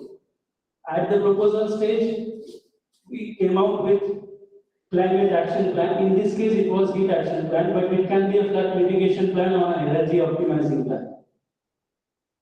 And also livelihood diversification. So basically, in some projects we are seeing across India, in many cases, case studies, they are doing either the climate action plan or the vulnerability assessment plan. But what we should look at is it should not be or, it should always be and. At the input level, there has to be input related to climate, if it is a climate stress zone, as well as the human angle of uncertainty. At the processing level, there has to be specific analytical tools to work with that, and at the proposal level also. So this is the crux. We need to acknowledge that uncertainty is not a circumstantial condition. It is an issue of the planner's incapacity. So it's just that it did not happen like that. We are not able to quantify it. So if we are talking of inclusion or inclusivity, we should have data points that address climate and deprivation as a part of the survey at that stage.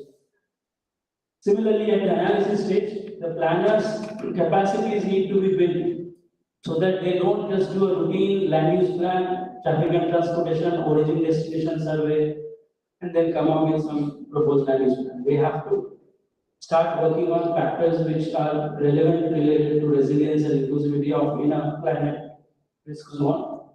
And they should not, planners at the output level, they should not restrict to diagnosing the problem only. They should be working towards giving the solutions. This we all know, but the solutions still predominantly in India are land use plans, certain development control regulation inputs, but they are not climate resilient. That is the fact. So this is the final step. So basically what I'm trying to say is certain communities are more at risk. We cannot standardize that the entire Vijayawada's population is at the same risk, for example.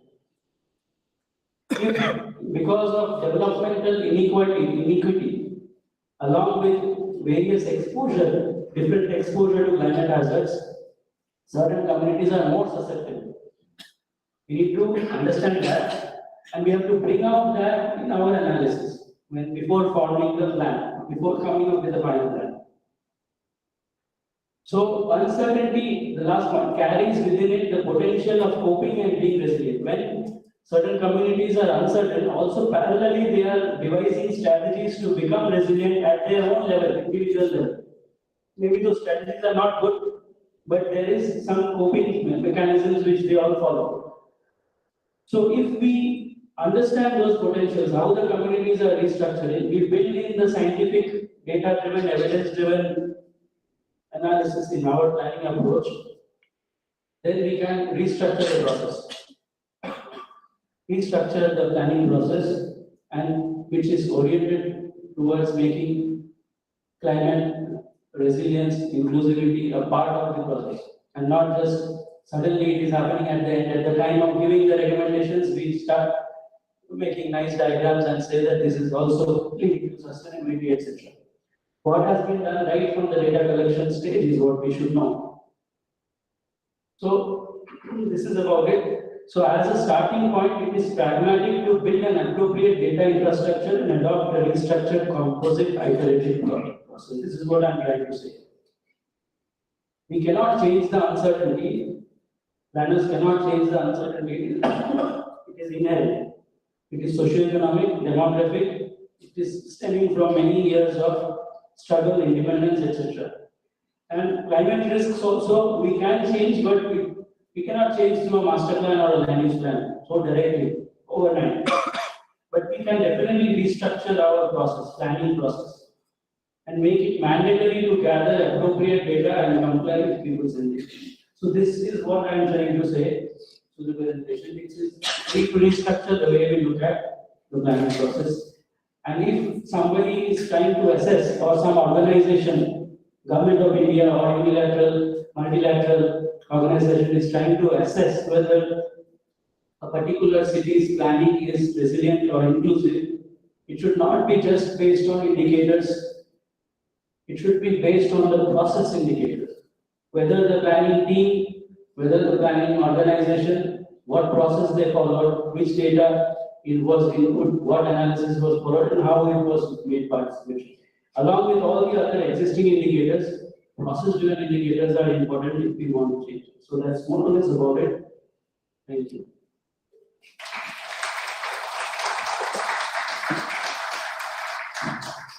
Thank you very much, sir, for such a well-structured presentation on restructuring planning process, for unraveling the different dimensions of uncertainty, climate change, for revisiting planning framework and shedding light on some of the very hard facts and giving a different outlook on inclusivity and resilience in the planning process, especially through the case study. Thank you very much, sir. Now the floor is open for discussions and questions. We request the audience to ask questions if they have any. I think to both the speakers, right? Yeah, to both the speakers, for both the presentations. We didn't have time for a discussion for the earlier speaker.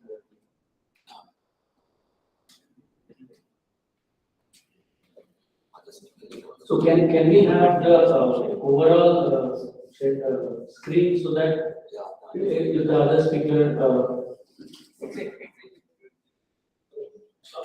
stop share.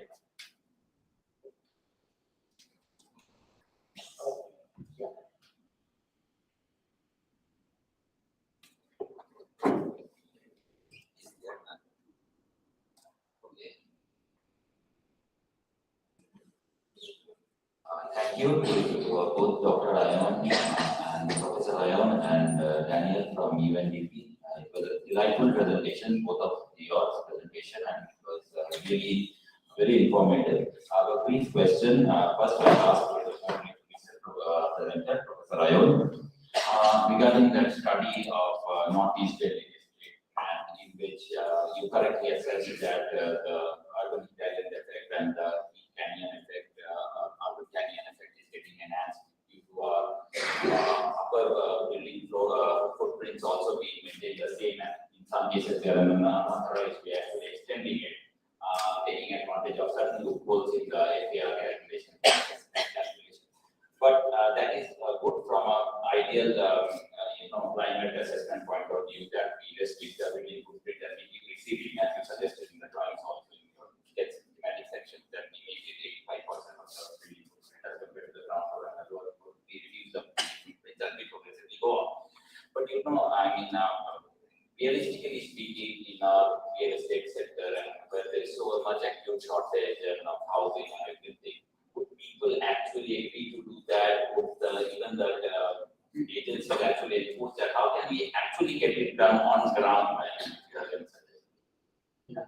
So generally, when we make a master plan, when our students make or when we make, we prepare land use plan and all the sector level plans. One of the chapters in most proposed master plan is DCR, Development Control Regulations, which has the bylaws annexed into it. But we have, let's say, bylaw for Vijayawada, bylaw for Delhi. How the bylaws got prepared is for till now, the bylaws are mostly based on form, road width, and some logic which is very, very orthodox. Yes. Yes. But in planning, when we develop the development control regulations and propose it, the idea which I'm trying to put it in is it can be driven by the local climate concern. And we, for this part, particularly your question, we need not go and ask people, do you want 85%? It has to come as the bylaw. Directly it has to come as the bylaw.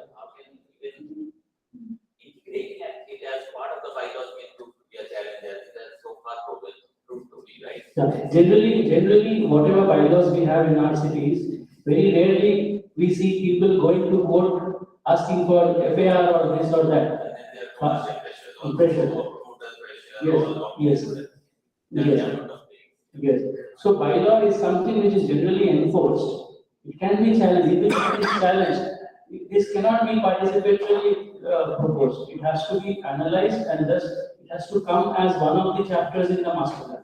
Many of the present master plans are giving bylaws which are following the older bylaws, or they are proposing higher FSI based on how much more density can be achieved to redensify.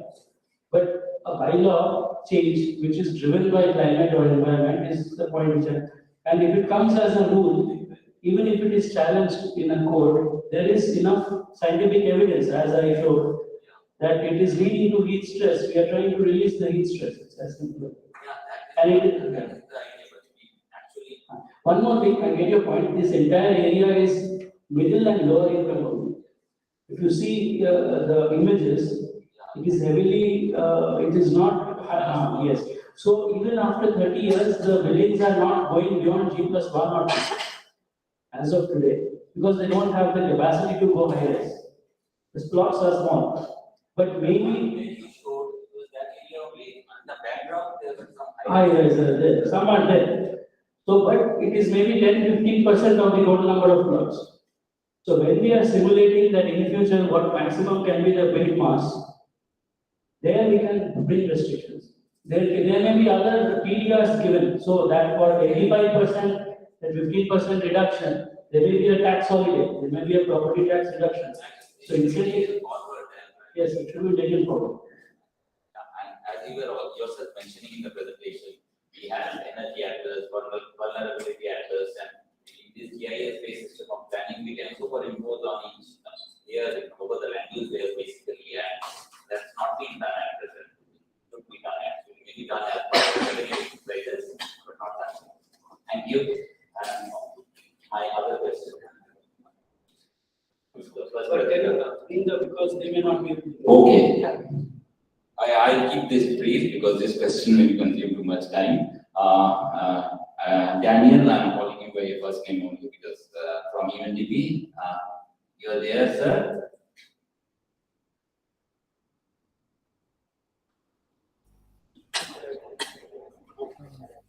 So sorry, the question wasn't very clear. Sir, it was a very informative presentation. I have just one brief question, and that question relates directly to the theme of this workshop. And that is that we are working towards resilience and sustainable cities and all those. But somehow, especially in the Indian context, inclusivity is missing. Because as you yourself were showing, inclusivity encompasses a whole lot of things. It's social inclusivity, economic inclusivity, and maybe even cultural inclusivity. Somehow in India, it's missing, and I am sure it's missing worldwide. So on ground, maybe a lot of research is done on making things, cities and overall neighborhoods more inclusive. But what do you suggest on ground? How can this inclusive factor be brought in equally important, given equally importance and brought in alongside resilience and sustainable cities? If I could make my question clear. Yeah, sure. Thank you so much. I get your question, and thank you so much. So, in terms of inclusivity, this is, as you've said, is one of the set objectives of the urban monitoring framework. So, from our perspective, what we propose is that we collect data that reflects that components on inclusivity. So, in terms of data collection, here we're talking about disaggregation of data, inclusion of gender components, we have the inclusion of the disability component, we have the inclusion of the youth needs of the groups, and also along the people with no one behind. The concept from our perspective, start with data that is disaggregated, and then identify these gaps, and then we link this to action.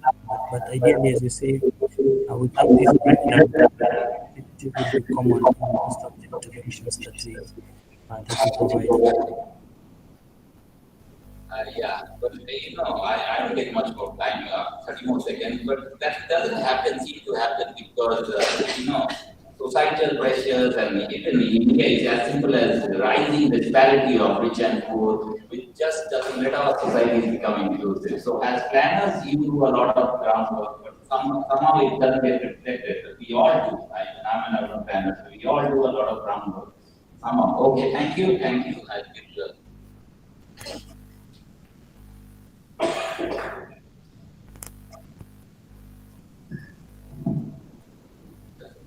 Thank you for the very confident presentation from both the speakers, Daniel and Dr. Ravi Kumar Karkar. I have a small clarification, not question. In your presentation at the end, you have concluded that we have to come with the process-driven recommendation. What I understood is process-driven is nothing but it is an location-specific input. That is what you are trying to say.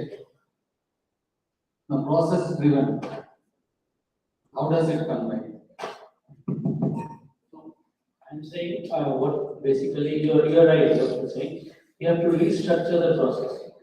So the process presently, there is a flow chart which I showed, which is generalized. That is the process. But we need to add some more boxes into that process. From where it is coming? So that is, So we can look at it contextualized. But what I have tried to mention today is, even if it is contextualized, certain things can be beyond context, like data input linked with climatic factors. whatever be the context, has there been data input related to climate or environment? Has there been data input related to vulnerability or social deprivation at the input level? That process, whatever be the context. Now, if the context is flood, then we move into flood water. If the context is heat, then we move. But climatic data inputs and socioeconomic deprivation data inputs and analysis and proposals should be part of the process. Yeah, I understood. So, what you are trying to convey is, this all should be reflected in the a mechanism called Plan preparation process. plan preparation process, and also shall be reflected in the building bylaws.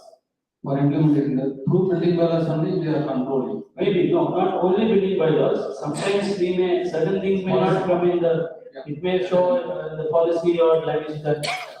Sometimes all the issues will not directly exposed, but during the process, we will come to know that it is a location specific issue where we need to incorporate certain bylaws clauses for specific, as you pointed out regarding FAR and resilience related, climate related. We are all experienced in Indian cities. Only there is a chapter, environmental chapter. There is nothing thought process was applied. We can hopefully say 90%. But I think this presentation will induce further planners and through academicians, they must take care of the environmental and the resilient aspect. Very quickly, I'll just like to add is that I just used one case study. There are 5 case studies, all working in similar theme, restructuring. The results are different. Maybe another day when we have time, I can bring only the proposals of these 5 to show how different types of proposals can be addressed. So this is because one particular context, it may look little limited in its proposal level. Yeah, thank you, and thank you for the explanation. And the takeaway from your presentation is to the all planners that the problems what we take away from the particular region, that we should not take it as a problem, and we should address that. We take that problem as a find out the problem, and we will find out solution for that. We should not think that as a problem. That is what the takeaway. Thank you, Dr. Rayon. Any questions from the students? Yeah, because faculty will always take a lot of, let's take one student and then we can discuss faculty and the faculty will actually. The system approach that you were talking about, sir. With respect to that, you were telling that people's participation should be at the end of the process. That is what has been followed.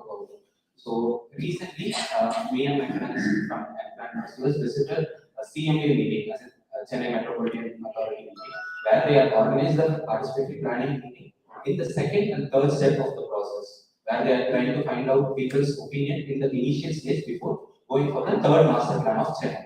So, with respect to that, when we went there, is this approach right? If restructuring the process should be done, is this approach right? Whatever they are following, if at all, if this is right, like you mentioned, people who are struggling to get 3 meals per day, those people are missing there. When we went and noticed there, those people are not there. So how to improve those people? As you told in your analytical approach to the case study that was mentioned there,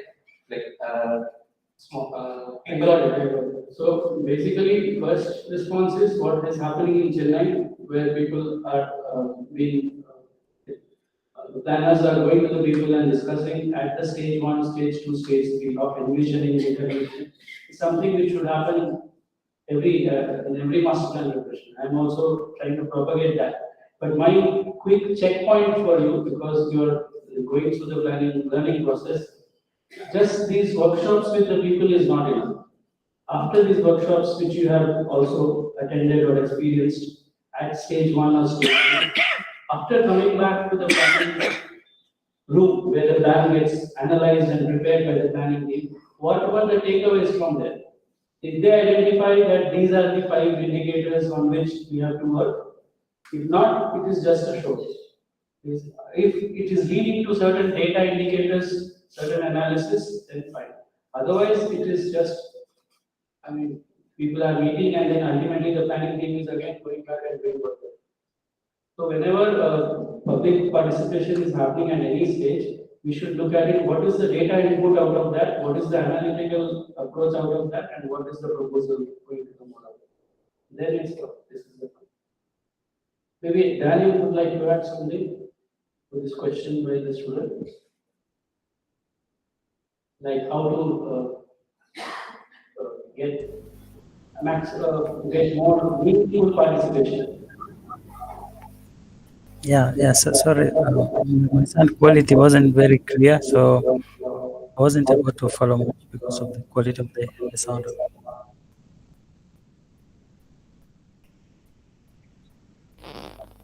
You're not able to hear. Okay. Student, you got your answer? You move ahead.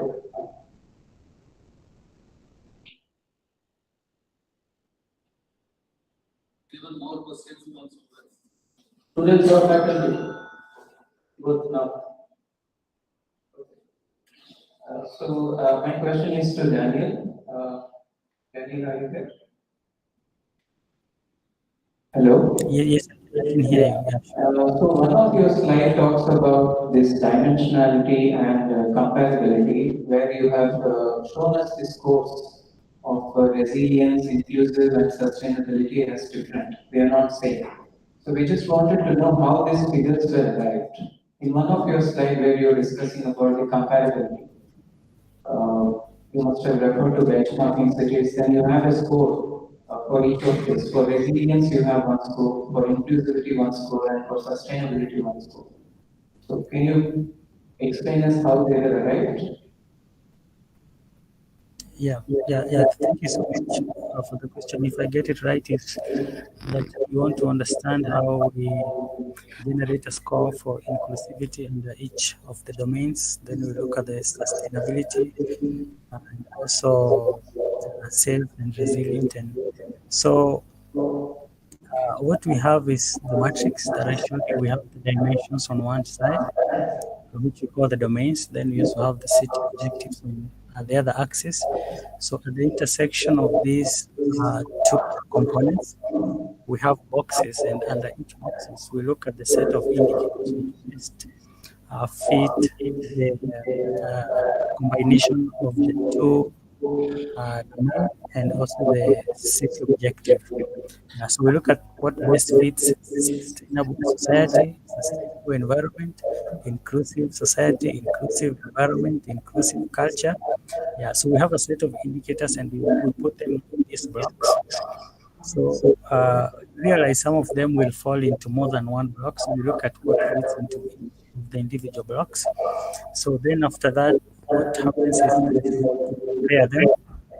So you want to compare set of indicators which have got different metrics. So this is where now you have to take it through some form of standardization, so that if, for example, the emission is 5 metric tons, there are different measurements for emissions. Then how does that compare to access to sanitation, which is measured in percentages? So you take a scale of 0 to 1 and you use a standardization approach to know that between 0 and 1, then your emission will be at 0.5 based on global data sets. So standardization generally uses benchmarks. So you identify from a global data set which will be, for example, a minimum value for that indicator and a maximum value for that indicator, and then you stretch all the other values within that range, so that if, for example, the minimum level of access to primary school education is 10% and the maximum is 99, and your performance is at 50%, then it means you're more to the lower side of 50%, so your score will be like 40%. It will not be on that scale. So it has to be, so you make sure that every measurement falls on that scale, and then once you have them all on the same scale, then you can aggregate them into the same measurements. So you can do the average to know the performance of each cluster of domain and city objective. And now you can also introduce the weights, because some of the dimensions and domains will have higher weights than others in terms of the interpretation, what society means and the environment and culture to a city. So then you introduce the weights. Yeah, so in a very basic sense, this is the structure of it. Yeah, but behind it, there is a bit of some statistical computation that brings on the aggregation. Okay, thank you for giving. And this weights are determined at the stage 1, where this local concentrations were met. I'm sorry, repeat again. The weights for each of this dimension under these 3 pillars were finalized at stage 1. You said under each of the dimensions, something stage 1. Weightages that you have defined for each of these dimensions.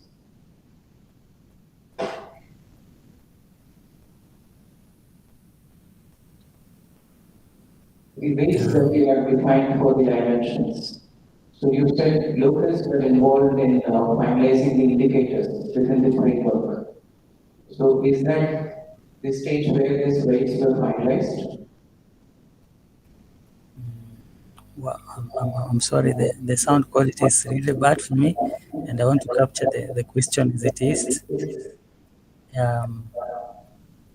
So Okay. I don't know. Yeah, that's fine. Yeah.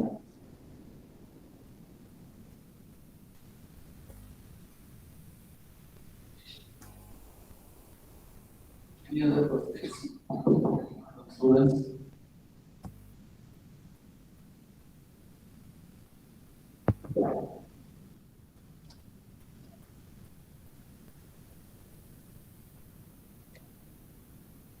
This is not a question actually. Maybe Daniel or Mansi can respond. The DPI and UMF framework, which we presented, I did not see any case studies for India. So these frameworks are not applied for India. Any case study has been done on this case?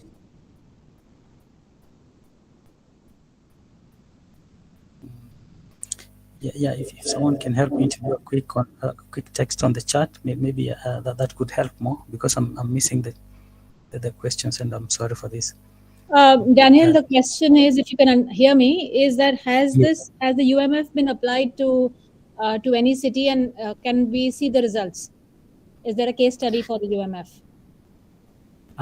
Yes, thank you so much. Now I get the question. Yeah, so the UMF was endorsed in 2022 March. So it means we are in the first part of the implementation. So we have piloted with quite a number of cities. Yeah, but most of them are in the final stages of completion. Yeah, so the one that you can have a look at is from Bolivia, the La Paz case. So that is a report they have published on their website. If not, I could share a copy of this. So, and then we are almost completing the implementation for Mombasa. So this also will be available in the next few weeks. Yeah, so we can show this. Yeah, but it follows generally the structure that was there in the CPI, the City Prosperity Index. So if you have had a look at the CPI, which had been implemented since 2012, the idea is the same, but now here we have a different set of indicators, and also we have a different structure of organization of the framework. Yeah, so for India, we haven't had a full implementation for a city in India. Yeah, so we are reaching out now to many countries to start implementation, so that we transition from the old framework into the new framework now. Just to add, probably will be interested to be collaborating on that aspect as a school, if there is a chance to make an assessment and be a part of the case. Yeah, Mansi, if you can vote. Yes. Yeah. So I just wanted to respond that for UMF in India, the GUMF in India, we're currently working with the Ministry of Housing and Urban Affairs to launch what even Daniel mentioned about the SDG Cities program. So it's another flagship program of UN Habitat, which was launched last year, to have it implemented or launched in India. So we're working again trying to work through the ropes of how that will be implemented in India. And which cities will be picked up. So I think we'll have probably more information another couple of months on that, and then the UMF will be applied to cities. Also in SDG cities, the cities at various stages in their planning processes are picked up. So it's not necessary that you should have a background study done, or if, say, for example, if the master plan has already been done, that doesn't mean that the city can't participate in the SDG cities. There are four tracks in the program, and UMF forms the data backbone of SDG cities. But depending on what the maturity of the city is in its planning trajectory, it will pick up a track and follow that. So it goes all the way from data to implementation and also financing of projects in cities. So that's the whole, and each of them corresponds to one track of under the program. So just maybe another couple of months, and then we'll get back to you on how the UMF will be used under the SDG cities program for India. Does that help? Yeah, thank you. Okay, Daniel or anyone from your team, I just have a quick observation from the implementation of the Sustainable Development Goals, and when Daniel has presented very well about how it is happening globally. I'm just trying to understand that what we are really looking at inclusive cities. I have three ways to look at cities. One is we have already cities are planned, unplanned. Then we're trying to see how we make things inclusive in terms of social, economic, and physical mobility. And now the cities are moving towards the periphery, where the small towns and villages are become cities. So we have to look at from the perspective of very urban cities in a very different way. How do we make it inclusive, or we qualify to call that as an inclusive cities? And the third point is, we also have a lot of experience about planned cities. Cities are planned to such an extent where even I visited Sangdong in the South Korea. It is a very well planned city. But I was trying to figure out what is that inclusiveness in the city. Is it only the ITC driven infrastructure provision? Is it inclusive? That's one point. The third point. Fourth point is I'm trying to see that what is the lesson we learned from all this experience of three different types of cities we are approaching towards. Hello. Okay. The last one is what I'm trying to see that what experience we have obtained so far from the various cities and the last through global perspective of the Sustainable Development Goals started from the 50s. What is the lesson we are going to take it forward to come to the new cities? Because now the concern is about making new cities. So the new cities means we are trying to make greenfield cities. And what inclusiveness? Is it we are looking at from the physical planning point of view? Or how we are going to make inclusive city? How these new cities are qualified to say that as an inclusive cities? Maybe you can give some light on that. That is my observation. Thank you. All right, I'll try and attempt answering. Can I request the IT to mute, Frank? Thank you, because I can hear my voice echo back. So how inclusiveness or inclusion is mainstreamed in planning of new cities, or planning of cities rather, where we are with the current situation of our Indian cities, in a few ways. One, of course, the physical design of the city should not be ostracizing the vulnerable sections, and the definition of vulnerability is also very very wide for UN Habitat. So we do include obviously women, children, the differently abled. There are sections of the society that are probably maybe ostracized or not included in mainstreamed into the economy of a city. So there are few stakeholders in this group of vulnerable sections that need to be mainstreamed. Mainstream, of course, like I said, can be through design. How do you do by design? That you are putting in the city's infrastructure and the amenities, especially public spaces, in and around areas where marginalized sections of the people live. And we've done that through a few projects also in, one of them was also with SPA Vijayawada a couple of years ago, when we were looking at Vijayawada under the Sustainable Cities Integrated Approach pilot. So the idea here would be that the investments the city is making is in the areas where the population density is larger, so your community or your stakeholder group is bigger. The second thing would be what kind of people are living there. Is it addressing all income groups of the city? And unfortunately, in India, we don't have data. Obviously, last census was in 2011. We don't have income data by wards.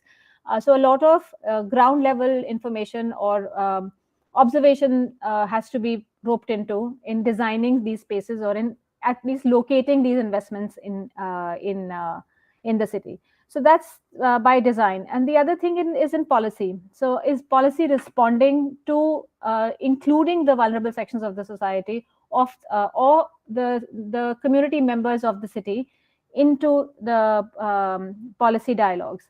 So we've done that again through a few ways. Most recently, UN Habitat worked with the PMAY mission to put together the Indian Urban Housing Conclave. And time and again, we kept on speaking about how the dialogue now needs to move towards affordable rental housing, which of course is now a part of the ARHCs, or the affordable rental housing complexes under PMAY. To again cater to that section of the society which can't afford to buy. So home ownership should not be the only way of looking at housing. There should be a whole, how should I say, a spectrum of or a suite of options that a city should offer its residents or its migrants also. So again, policy as well as design. New cities, I don't actually remember an example where we've planned a new city. For Chandigarh, Raipur are examples, but planning a city is a long-term game. And the policies that a new city will allow, obviously, a fresh start to implement the ideas that we have through design and through policy. And by they're doing that, I think, in the GIFT also now, looking at affordable housing clusters within GIFT, which is as technically advanced as you can get in India with an IFC also. So again, I think physical design and policy both need to be going in tandem to be able to have real inclusive, resilient cities, and the use of more and more use of nature-based solutions to increase a city's capacity or ability to respond to natural disasters. So it was a roundabout way of answering your question. I hope I have. Yeah.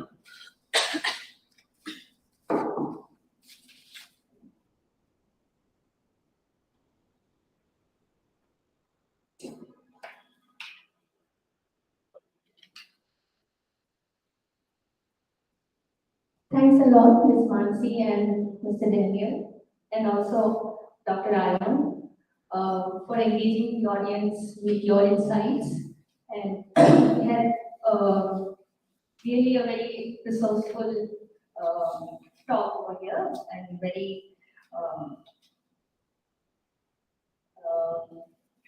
important discussions with that.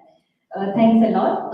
As we have reached the end of the first workshop, it is important to thank all who have gathered here and been a part. I request Dr. Prashant Vardhan, Assistant Professor, Department of Planning, SPA Vijayawada, to deliver the vote of thanks. So good evening, everyone attending here in person and people joining us through online to this SPAV UN Habitat workshop series on the topic Building Inclusive Cities for Resilient and Sustainable Future. So on behalf of SPA Vijayawada, I would like to extend my heartfelt gratitude to the expert speakers, Mr. Daniel Gidras from UN Habitat and Dr. Ayan Kumar Talukdar from SPA Vijayawada for their expert lectures and for spending their time with us here today. So thank you, Mr. Daniel, and thank you, Dr. Ayan Kumar Talukdar. So the topic for today's discussion or the workshop series was on the assessment framework for inclusive cities towards the resilient and sustainable development. So this lectures were very informative and they were based on the empirical evidence and also had the theoretical reference to it. So the lectures were very informative to us, and I'm sure that the students attending this workshop and the faculty members would benefit from it. So thank you once again for taking time to share your knowledge with us. So I think you must have understood by now that analyzing data from multiple dimensions, having varying weights, defined based on local conditions and also through benchmarking studies has higher advantages in planning, which is very evident from the presentations we had today. So thank you once again to the expert members for delivering their lectures. And I would like to thank Honorable Director, Professor Dr. Ramesh Srikonda, for extending his support to make this event possible and also for his continuous encouragement on such exercises. So I would like to thank Ms. Mansi Sachidev from UN Habitat, Senior Planner, for her support. And I would like to also thank all the coordinators of this event, of workshop series, and for their administrative support. And I would like to thank all the participants joining here today with us and for making this event interactive. I would like to thank the IT team, security, and the administration for extending their help to arrange all these things here. And I wish that you all participate in the upcoming workshop series. And thank you, everyone. With this, now we formally close today's workshop titled Assessment Framework for Inclusive Cities Towards Resilient and Sustainable Development. Thank you for giving me this opportunity. Very welcome.